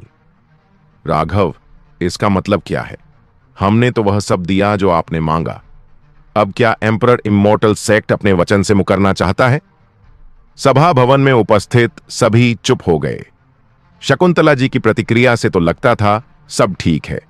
फिर राघव ने ऐसा क्यों कहा? राघव ने ठंडी नजरों से कहा, ये 10 खदानें और 5 औषधि क्षेत्र अभी भी आपके लुओतियान पवित्र भूमि के नियंत्रण में हैं। अगर हमारे लोग वहां गए तो शायद लौट कर ना आए। आपकी लुओतियान पवित्र भूमि के सभी 10 आत्मा पत्थर खदान और 5 औषधि क्षेत्र उसी की सीमा में आते हैं। अगर हमारे सेक्ट के लोग वहां खनन करने जाएं तो क्या कोई भी वापस लौटेगा? राघव ने लुओतियान पवित्र भूमि के दूसरे बुजुर्ग की ओर ठंडी नजरों से देखा और शांत स्वर में बोला। उसके इतना कहते ही सभा में बैठे सभी लोगों के चेहरे बदल गए। शकुंतला जी भी भीतर ही भीतर सहम गईं। मैंने तो अभी अभी ध्यान दिया, ये तो सीधा जाल बिछाया गया था एम्परर इमोर्टल सेक्ट को फंसाने के लिए। अगर वो बिना सोचे समझे मान जाती तो सब खत्म हो चुका होता। शुक्र है कि राघव ने वक्त रहते सवाल उठा लिया। सभा में बैठे सभी लोगों की निगाहें अब लुओतियान पवित्र भूमि के दूसरे बुजुर्ग पर कटाक्ष से देखने लगीं। वो बुजुर्ग मन ही मन भले ही गालियां दे रहा था, लेकिन चेहरे पर कोई शिकन नहीं आने दी। उसने थोड़ा माथा सिकोड़ते हुए कहा, एम्परर इमोर्टल सेक्ट ने तो कभी ये शर्त नहीं रखी थी कि खदानें कहां होनी चाहिए। धोखेबाज, शकुंतला जी गुस्से से बोल उठी। ये बात तो बिल्कुल साफ थी। मैं तो बस सच्चाई बता रहा हूं, बुजुर्ग ने शांत लहजे में जवाब दिया। राघव ने बिना हड़बड़ाए कहा, अब तक नहीं बताया था तो कोई बात नहीं, अब बता रहे हैं। सारी खदानें और औषधि क्षेत्र एम्परर इमोर्टल सेक्ट के पास वाले इलाकों में ही होने चाहिए। बुजुर्ग ने ठंडी सांस छोड़ते हुए कहा, तुम क्या अब सौदा पलटना चाहते हो? फायदा उठाने के लिए शर्तें बदल रहे हो? राघव मुस्कुराया। सिर्फ नजदीक की खदानें नहीं, अब 3 खदान और एक औषधि क्षेत्र और जोड़ो, नहीं तो कल कुछ लोगों की गर्दनें उड़ेंगी। तुम लुओतियान का दूसरा बुजुर्ग अंदर से फटने वाला था, लेकिन जबरदस्ती गुस्सा पी गया और बोला, यह तो सीधा ब्लैकमेल है। ठीक है, 15 आत्मा पत्थर खदानें और 7 औषधि क्षेत्र और जोड़ दो, राघव ने हंसते हुए कहा। अब बुजुर्ग एकदम चुप हो गया। उसके पास कोई जवाब नहीं था। शकुंतला जी और बाकी सभी सांस रोके ये नजारा देख रहे थे।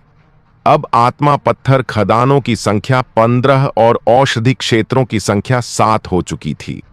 अगर ये सब सच में मिल गया तो एम्परर इमोर्टल सेक्ट के साधना संसाधनों में जबरदस्त बढ़ोतरी होगी। सभी की नजरें अब उस बुजुर्ग पर टिकी थीं। देखना था कि क्या वो मानेगा। उसका चेहरा अब बेहद कुरूप हो चुका था। वो डर रहा था कि अगर बहस जारी रखी तो राघव कीमत और बढ़ा देगा। अब नुकसान से बचने का बस एक ही रास्ता था, चुप रहना। राघव को पूरा भरोसा था कि वो अब इसे समझ चुका है। उसने मन ही मन सोचा, छोटे छोटे खेल मुझसे खेलने चला है, अब देख कौन खेल रहा है और किसे खेला जा रहा है। कुछ देर सोचने के बाद बुजुर्ग ने कहा, हमारी पवित्र भूमि इतना सब नहीं दे सकती। राघव ने उसकी बात काटते हुए कहा, वो तुम्हारी समस्या है। बुजुर्ग का चेहरा अब और भी बिगड़ गया, पर वह कुछ कर नहीं सकता था। वो फिर बोला, जो खदानें और औषधि क्षेत्र तुम्हारे सेक्ट के पास हैं, वे तो दूसरे सेक्टों की संपत्ति हैं, हमारी लुओतियान पवित्र भूमि की नहीं। राघव मुस्कुराया, मुझे तुम्हारी पवित्र भूमि की ताकत पर पूरा भरोसा है। 15 खदान और 7 औषधि क्षेत्र हासिल करना तुम्हारे लिए तो बच्चों का खेल होना चाहिए।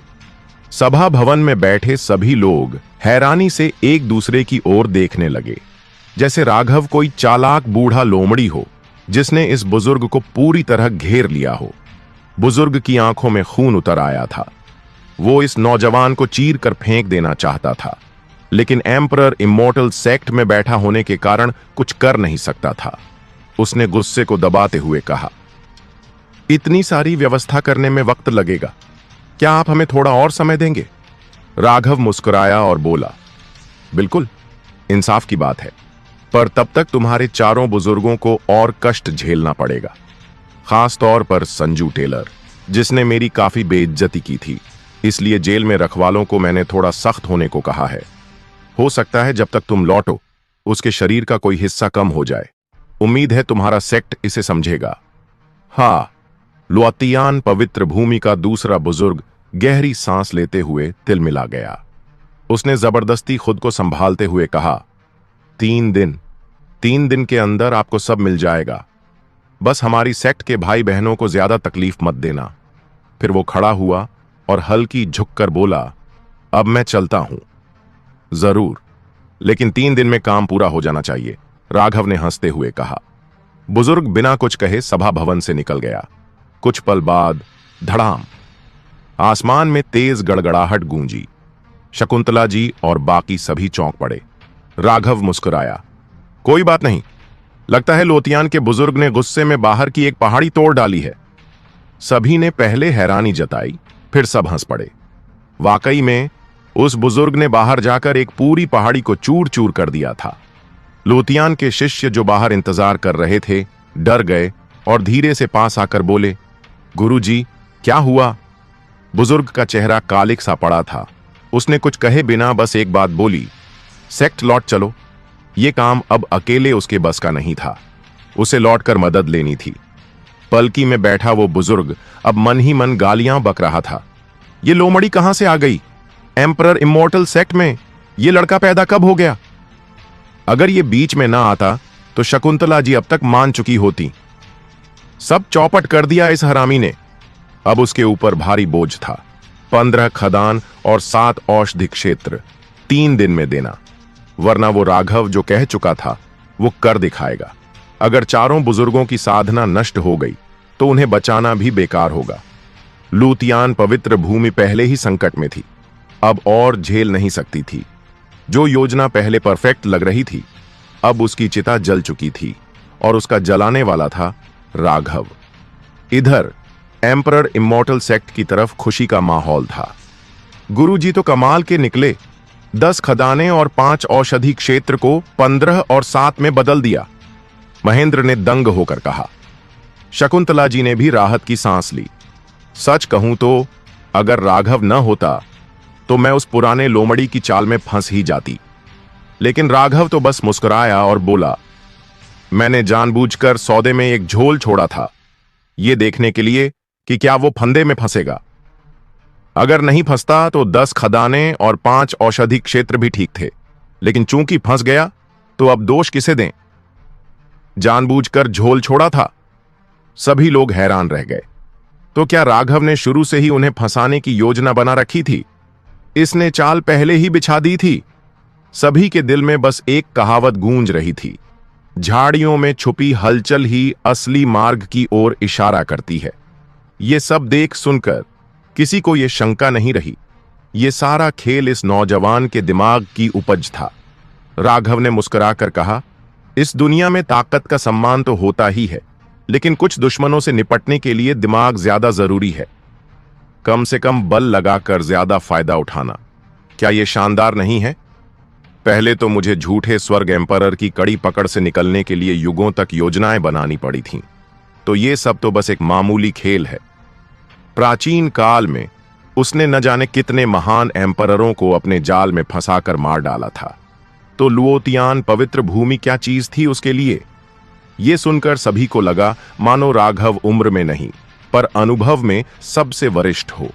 शकुंतला जी ने झिझकते हुए पूछा, जब वे संसाधन सौंपेंगे तो क्या हमें चारों बुजुर्गों को छोड़ देना चाहिए? राघव ने आंखें घुमाई और कहा, अरे हां, जरूर छोड़ना चाहिए। हमारे एम्परर इमोर्टल सेक्ट की प्रतिष्ठा इतनी नहीं गिरनी चाहिए कि ऐसी छोटी बातों में धोखा दें। अगर झूठे स्वर्ग एम्परर को यह सब पता चल गया तो शायद वो कब्र से बाहर आकर तुम सबकी धुलाई कर दे। ये सुनकर सभी लोग थोड़े झेंप गए और हंसते हुए चुप हो गए। वो ऐसा सोच ही इसलिए पाए थे क्योंकि लुओतियन पवित्र भूमि के दूसरे बुजुर्ग ने चालाकी दिखाई थी। राघव सही थे। आखिरकार एम्परर इमोर्टल सेक्ट अब उठान पर था और ऐसे छोटे से मामले के लिए अपनी प्रतिष्ठा पर धब्बा लगाना मूर्खता होती। ऐसा नुकसान किसी भी लिहाज से फायदे का सौदा नहीं था। और सबसे अहम बात, अगर उन्होंने ऐसा कुछ किया होता तो अपने पूर्वजों के सामने शर्मिंदा महसूस करते। तुम सब लोग आत्मा पत्थर की खदानें और औषधि खेतों का हस्तांतरण संभालो, मैं जरा जेल का एक चक्कर लगाकर आता हूं। राघव खड़े होते हुए बोले, कणिका को अपने साथ ले जाइए। लुओतियन पवित्र भूमि के लोगों के अलावा वहां कुछ वर्जित कैदी भी बंद हैं। शकुंतला जी ने तुरंत कहा। कणिका उठी और राघव की ओर चल पड़ी। कोई भी शिष्य चलेगा मेरे साथ, तुम्हें अपने पर ध्यान देना चाहिए, वही असली काम है। राघव ने हाथ हिलाते हुए कहा, बस थोड़ा संभल कर रहिएगा। जेल के सबसे अंदरूनी हिस्से में कुछ ऐसे लोग भी हैं जो बहुत गंभीर अपराधों के कारण कैद हैं, वो हमला भी कर सकते हैं। कर्णिका ने धीमे स्वर में चेताया। ठीक है। राघव ने सिर हिलाया और एम्परर सभा भवन से निकल गए। एम्परर क्षेत्र से गुजरते हुए राघव ने एक शिष्य को इशारे से बुलाया, भाई साहब, क्या सेवा कर सकता हूं? लगभग 20-22 साल का शिष्य दौड़ता हुआ आया। नई भर्ती हो? राघव ने उसकी तरफ एक नजर डाली। नहीं भाई साहब, 8 साल से सेक्ट में हूं, बस एम्परर शिखर से नहीं था पहले, शिष्य ने मुस्कुराकर जवाब दिया। ठीक है, तुम ही चलो मेरे साथ जेल, राघव बोले। शिष्य थोड़ा घबरा गया। भाई साहब, मैंने तो कोई गलती नहीं की है, तुमसे रास्ता पूछना है बस, राघव ने कुछ चिढ़ते हुए कहा। ओह, ये मेरी भूल थी भाई साहब, माफ कर दीजिए। वो तुरंत फिर मुस्कुरा उठा। जेल का इलाका अच्छे से जानते हो? राघव ने पूछा। भाई साहब, एम्परर इमोर्टल सेक्ट में ऐसा कोई कोना नहीं जो बंटी से छिपा हो, उसने सीना ठोंकते हुए कहा। बंटी? नाम तो अच्छा है। राघव ने उसके चेहरे पर नजर डाली, जो चालाक किस्म का लग रहा था। यह सुनते ही बंटी की आंखों में चमक आ गई। भाई साहब, नाम थोड़ा नाजुक जरूर है, मगर कहानी बड़ी भारी है इसके पीछे। आपने दिव्य शिला के बारे में सुना है? राघव शांत रहे और बोले, एक वीर, वीराने में अडिग, रूपवान, सुसज्जित, जैसे सीधे खड़े देवदार वृक्ष। यह सुनकर बंटी चौंक गया और सम्मान से भरकर बोला, भाई साहब को तो दिव्य शिला की असली बात पता है। क्या तुम जानते हो उसका मूल क्या है? राघव ने मुस्कुराकर पूछा। बंटी चुप हो गया।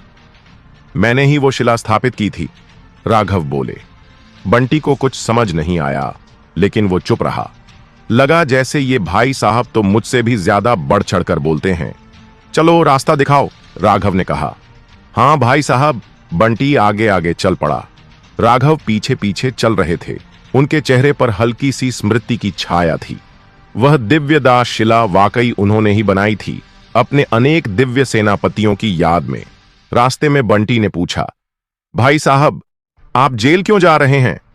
बस यूं ही देखने जा रहा हूं, क्या पता कल मैं खुद भी वहीं मिलूं, राघव ने हल्के फुल्के अंदाज में कहा। अरे नहीं भाई साहब, आप तो हमारे सेक्ट के प्रमुख शिष्य हैं, भविष्य के उत्तराधिकारी। आपको जेल में कौन डालेगा? बंटी हंसा। 1 महीना पहले तुमने सोचा था मैं प्रमुख शिष्य बन जाऊंगा? राघव ने पूछा। बंटी एकदम चुप हो गया। वाकई 1 महीना पहले तक कोई सोच भी नहीं सकता था कि वो नकारा और मूर्ख कहलाने वाला आदमी आज इतना ऊंचा उठेगा। इसके बाद दोनों खामोश हो गए। जेल पहुंचकर बंटी ने कहा, भाई साहब, हमारी जेल 4 हिस्सों में बंटी हुई है। स्वर्ग, अग्नि, जल और पृथ्वी कारागार। लुओतियन पवित्र भूमि के 4 बुजुर्गों को इन चारों में बांट कर रखा गया है। इनके अलावा कुछ पुराने अपराधी भी यहां बंद हैं, जिनमें कुछ तो सदियों से रिहा ही नहीं हुए। ध्यान से रहिएगा।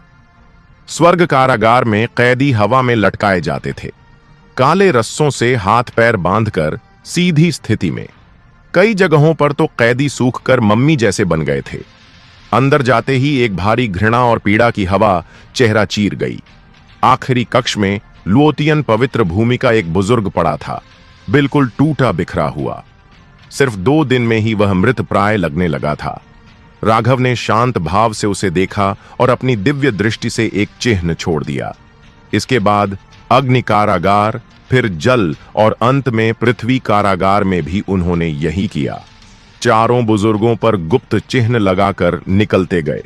जब बंटी ने बताया कि पृथ्वी कारागार में 300 कक्ष हैं और 200 से ज्यादा कैदी उसमें हैं, राघव कुछ देर शांत रहे। तुम जा सकते हो, राघव ने कहा। बंटी थोड़ा चौंका, लेकिन तुरंत वापस मुड़ गया। जैसे ही वो थोड़ी दूर गया, उसे नीचे से तेज तेज जेल के द्वार खुलने की आवाजें आने लगीं। ये प्रमुख शिष्य क्या कर रहे हैं? वो डर गया। अगर ये कैदी आजाद हो गए तो उनकी साधना फिर लौट सकती है। नहीं, मुझे तुरंत ये बात बुजुर्गों को बतानी होगी, कहकर वो एम्परर शिखर की ओर भाग पड़ा। उधर राघव ने उन सभी कैदियों को आजाद कर दिया, सिवाय उस लोतियन पवित्र भूमि के बुजुर्ग के। अंदर से एक सड़ांध भरी हवा आई, जिसे उन्होंने एक झटके में हटा दिया। तभी अंधेरे से एक परछाई निकली, बेहद घातक, हत्या की मंशा से भरी। धड़ाम! वो परछाई जैसे ही राघव के पास पहुंची, पलटकर गहराई में जा गिरी। टप टप टप हड्डियां टूटने की आवाजें गूंज उठीं। राघव ने उस अंधेरे की ओर देखा और धीरे से कहा, युद्ध राक्षस, तुम अपने मार्ग से भटक चुके हो। तुम युद्ध राक्षस के मार्ग से भटक चुके हो, राघव ने धीरे से कहा। सिर्फ एक वाक्य में अंधेरे में छिपा वो शख्स स्तब्ध रह गया। चारों ओर घना अंधेरा था, कोई आवाज नहीं, बस खून की गंध फैलती जा रही थी। एम्परर इमोर्टल सेक्ट की युद्ध राक्षस वंश अब खत्म हो चुकी है, शायद तुम्हारे ही हाथों खत्म हुई, राघव ने फिर कहा। बकवास! अंधेरे से एक भारी और खरखराई आवाज आई। इसके तुरंत बाद वो साया दोबारा झपटा, इस बार और भी तेज। धड़ाम! मगर वो व्यक्ति राघव को छू भी न सका और उल्टा जोर से दूर जा गिरा। राघव ने हल्का सा भौं उठाया और अंधेरे की तरफ कदम बढ़ा दिए। तुम आखिर हो कौन? अंधेरे से फिर वही भारी आवाज आई। इस बार हैरानी भी झलक रही थी। लगातार 2 बार वार असफल होना उसके लिए पचाना मुश्किल था। मेरा नाम है राघव और मैं तुम्हें फिर से युद्ध राक्षस का मार्ग सिखा सकता हूं, राघव ने रुकते हुए कहा और ठंडे भाव से उसकी ओर देखा। जैसे जैसे राघव करीब आया, वो शख्स साफ नजर आने लगा। वो 8 फीट लंबा, मांसपेशियां ऐसे जैसे लताओं की तरह उलझी हों। हर अंग से ताकत फूट रही थी, लेकिन उसका पूरा शरीर तलवारों से कटे घावों से भरा था, डरावने और भयानक। उसके हाथ पूरे काले थे, जैसे किसी श्राप या अपवित्र ऊर्जा से ग्रसित हों।